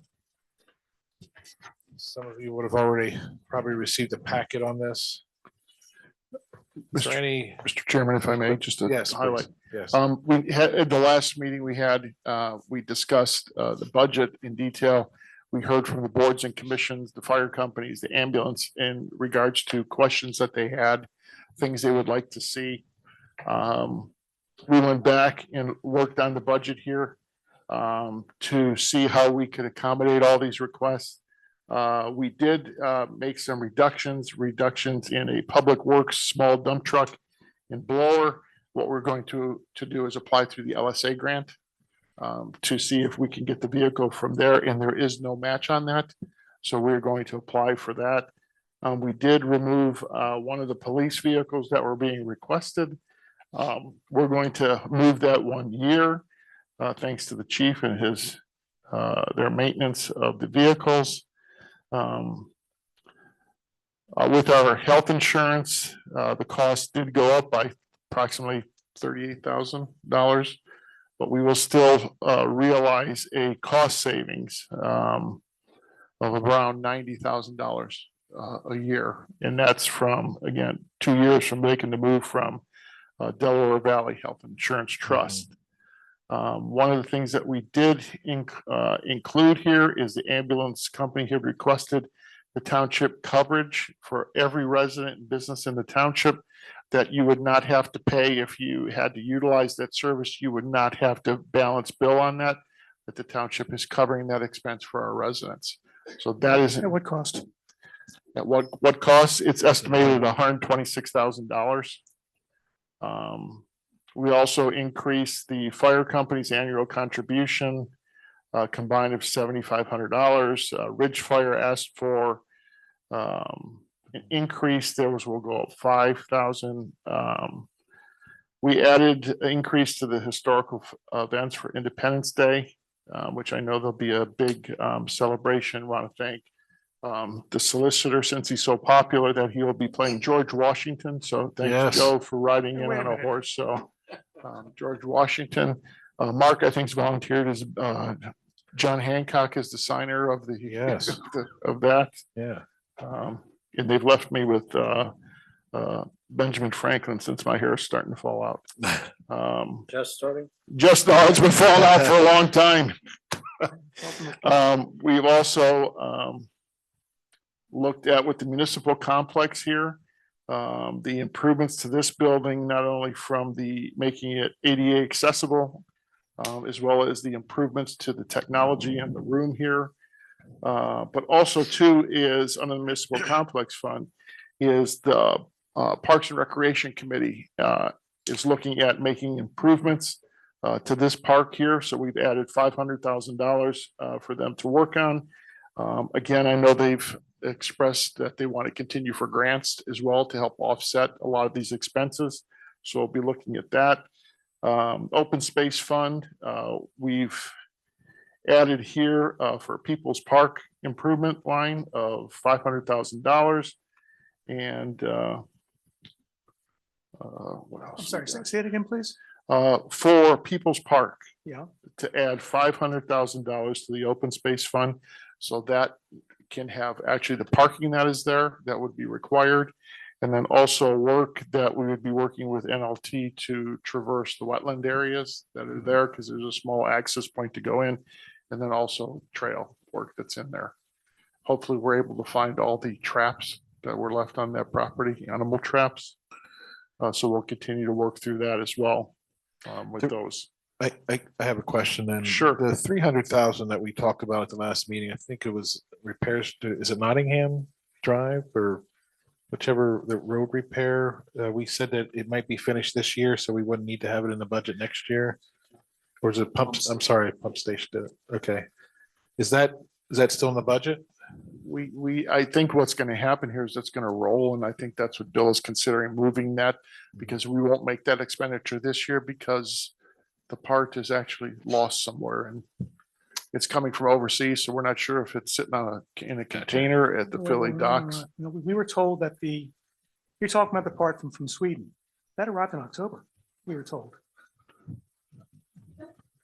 I believe it's in the port in Philadelphia. They have to wait for the customs or All whatever right, the so all process right, is. okay, I all right. don't think that it's. And I think with the tariff system too, there are a lot of things being slowed down. Bob was exaggerating a little bit. It's not lost. No, It's found.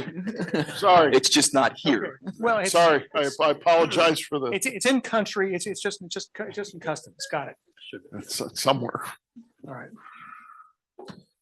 Yes, Mr. Chairman, to answer your question, I did roll the both plan for the Nottingham pump station and the Duck pond? duck pond, correct? Yeah. For next year, if we get the grant, hopefully from the LSA. or Right, so anybody here so- from Barton Meadows, we still have not received word from the state about the grant application. We were supposed to, we were supposed to gotten word in October, didn't happen. Maybe now that the budget has finally been approved, knock on wood, they'll make the call. And There was go ahead. Sorry. And I think the overlying part of this budget, and I give the staff a lot of credit on this too as well. It is this year's budget for 26 is 2% less than what it was last year, especially with all the increased costs. And we are proposing that there's no tax increase, either income tax or real estate tax, not only for 26, but also for 27 and also for 28. So that is something that I think we've continued to look at. We will review with the board at that time. But based on what I'm looking at as projections, how we operate, I feel very comfortable that we'll be able to hold the line. You talked about several big ticket items, $500,000, Yes. 180,000, et cetera. Where's the money coming from for that? The 500,000 would come from the open space fund, which I believe has a balance of somewhere Over 8 million. over 8 million, which will continue to increase. All right. We have for the municipal complex, I believe we have over $1 million in that fund. Is that, It has $3 million in between 3 and 4 in the holding account, but there is a bond issue that is debt against that. so we have over $1 million in that fund to spend for exactly these And what types about the of. 118,000 or whatever it is, that'll be paid to the emergency service? That will come out of the general fund, and that is through fund balance. So at the end of the day, we will, this proposed budget is $10,000 more than what we proposed last week in regards to this. And we're addressing a lot of these, and I think with what the board has done for Independence Park and what we're looking into fund this year, it has taken the fund balance down to where we should have it for emergency purposes. How much? Around $2.5 million.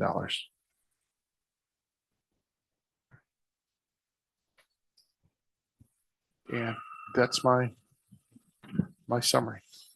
There's just one final question. It was on something Christine McNeil had mentioned in the budget meeting about, I think it was like a $125,000 improvement for Independence Park. I can't remember exactly what it was for right now, but we thought we might be able to fit it in if the 300,000 was removed. I I assume we have decided not to include that because we couldn't find a way to fit it in there with considering that the 300,000, we couldn't remove that. What was that for?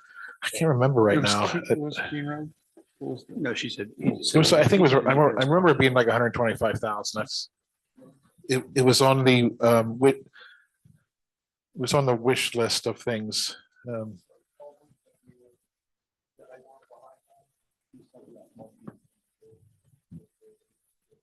think, oh, I'm sorry, if what you're talking about is for the pickleball courts and to be in the fencing to be added within there. And I think that's one of the things that what we want to do is get our construction going, see how that's going. We'll wait on And then we can actually bring that forward at that particular time. If we're heading the right way and we don't find anything under the ground that we don't anticipate on, even still, Panoni has done all the resource in the ground, so they're gonna pay for anything extra that they find that's wrong, so.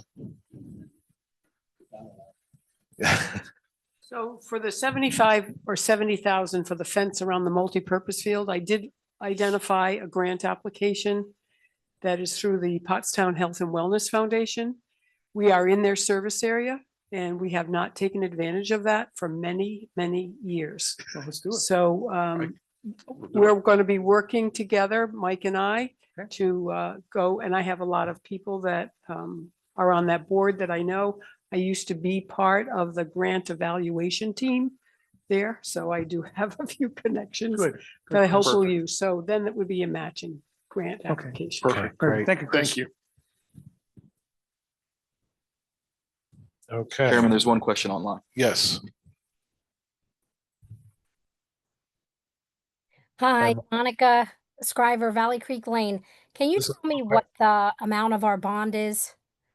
I'm just wondering, I know you guys are chipping away at that, and I just wanted to know where we are with that. Could you say that again? I'm sorry. Know the value, the outstanding bond debt. Monica, there are two bonds. Which one are you talking about?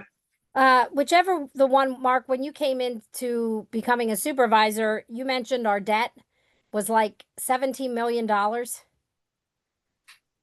Right, those are two, I think those are two bonds. One's on the building. Yes, we have two separate bonds. We have the municipal complex, which Ed said is on the building. We have the wastewater for the Veterans Center improvements to that plant. Also is a remainder of the open space bond from 2012, which has been split between those two. The remaining balance for the municipal complex bond, which it finishes up in 2039, is $8.4 million. The remaining balance on the wastewater bond, which is scheduled to finish up in 2031, is 5.8 million. Now, those Okay. are in increments over every year. Okay, thank you so much. Thank you. Thank you, Monica. All right. I have a question on that road. Bill, do you Yes, know sir. off the top of your head right now what the interest rates are on those?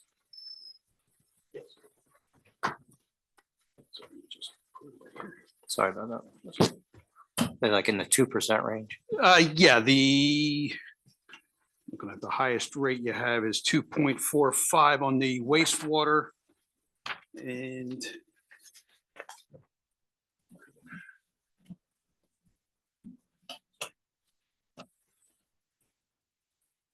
2 is the standard rate on the municipal complex. So is it fair to say for the most part, we're making more money keeping the money in the bank than paying down the debt?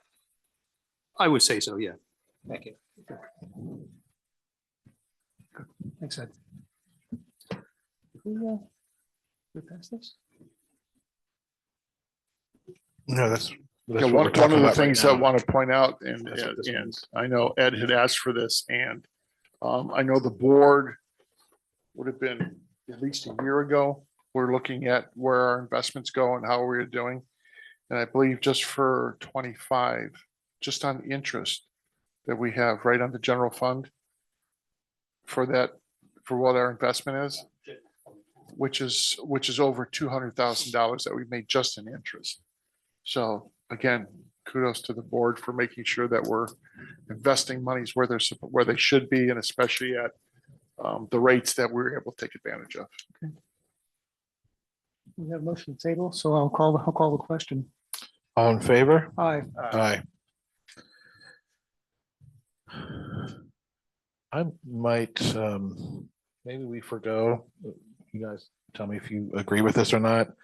The township manager's report and the township solicitor's report tonight. We delay, we'll do Yes. this next time. Well, I just got something real quick. Just for mine, groundbreaking ceremony for Independence Park, December 1st. At right now, tentatively 12 noon. We're gonna try to get a consensus on that, but we'll have the groundbreaking to actually kick off Independence Park finally starting to begin. So You said That's it. December 1st at 12 noon? yes, December 1st, we'll get that out. I know Kathy's been working on that and we're gonna get invitations out to everyone.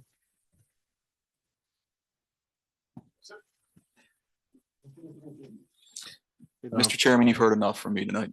I know. I agree. Public comment. Is there any other public comment online? Yes. Sorry, I'm sitting too long. My leg fell asleep a little bit. My question is for Ed, Craig, and Mark. So when are you guys up for re-election? I think it's on the website. All right, I'll look it up. I'll Okay. keep it in mind. Just wanted to know. Yes. My name is Chris Valley. I am a resident at Upper Providence. However, I have a special interest in East Vincent. I just wanted to ask quickly about the Parker Ford Tavern survey that we just had on the board earlier. What's the master plan timeline? Like, what are we looking at? What's going on with that tavern? I'm curious. Because it's the first I've heard of it, so I'm genuinely interested. I wish we had a master plan. Okay. Yeah, I was gonna say, at this point, we were just in the survey and due diligence stage. So that's all we're doing at this point. We found, how much needed repairs? Substantial amount of structural repairs needed to be done to fortify the building and so on. So we're looking at that. We're always looking at grants and so on to try to hit The items like that. ballpark for that, Mike, is about 225. Mhm. Why are you asking? Special interest. Are you here to give a donation? Yeah, I don't know yet. I don't know. You know, I have to.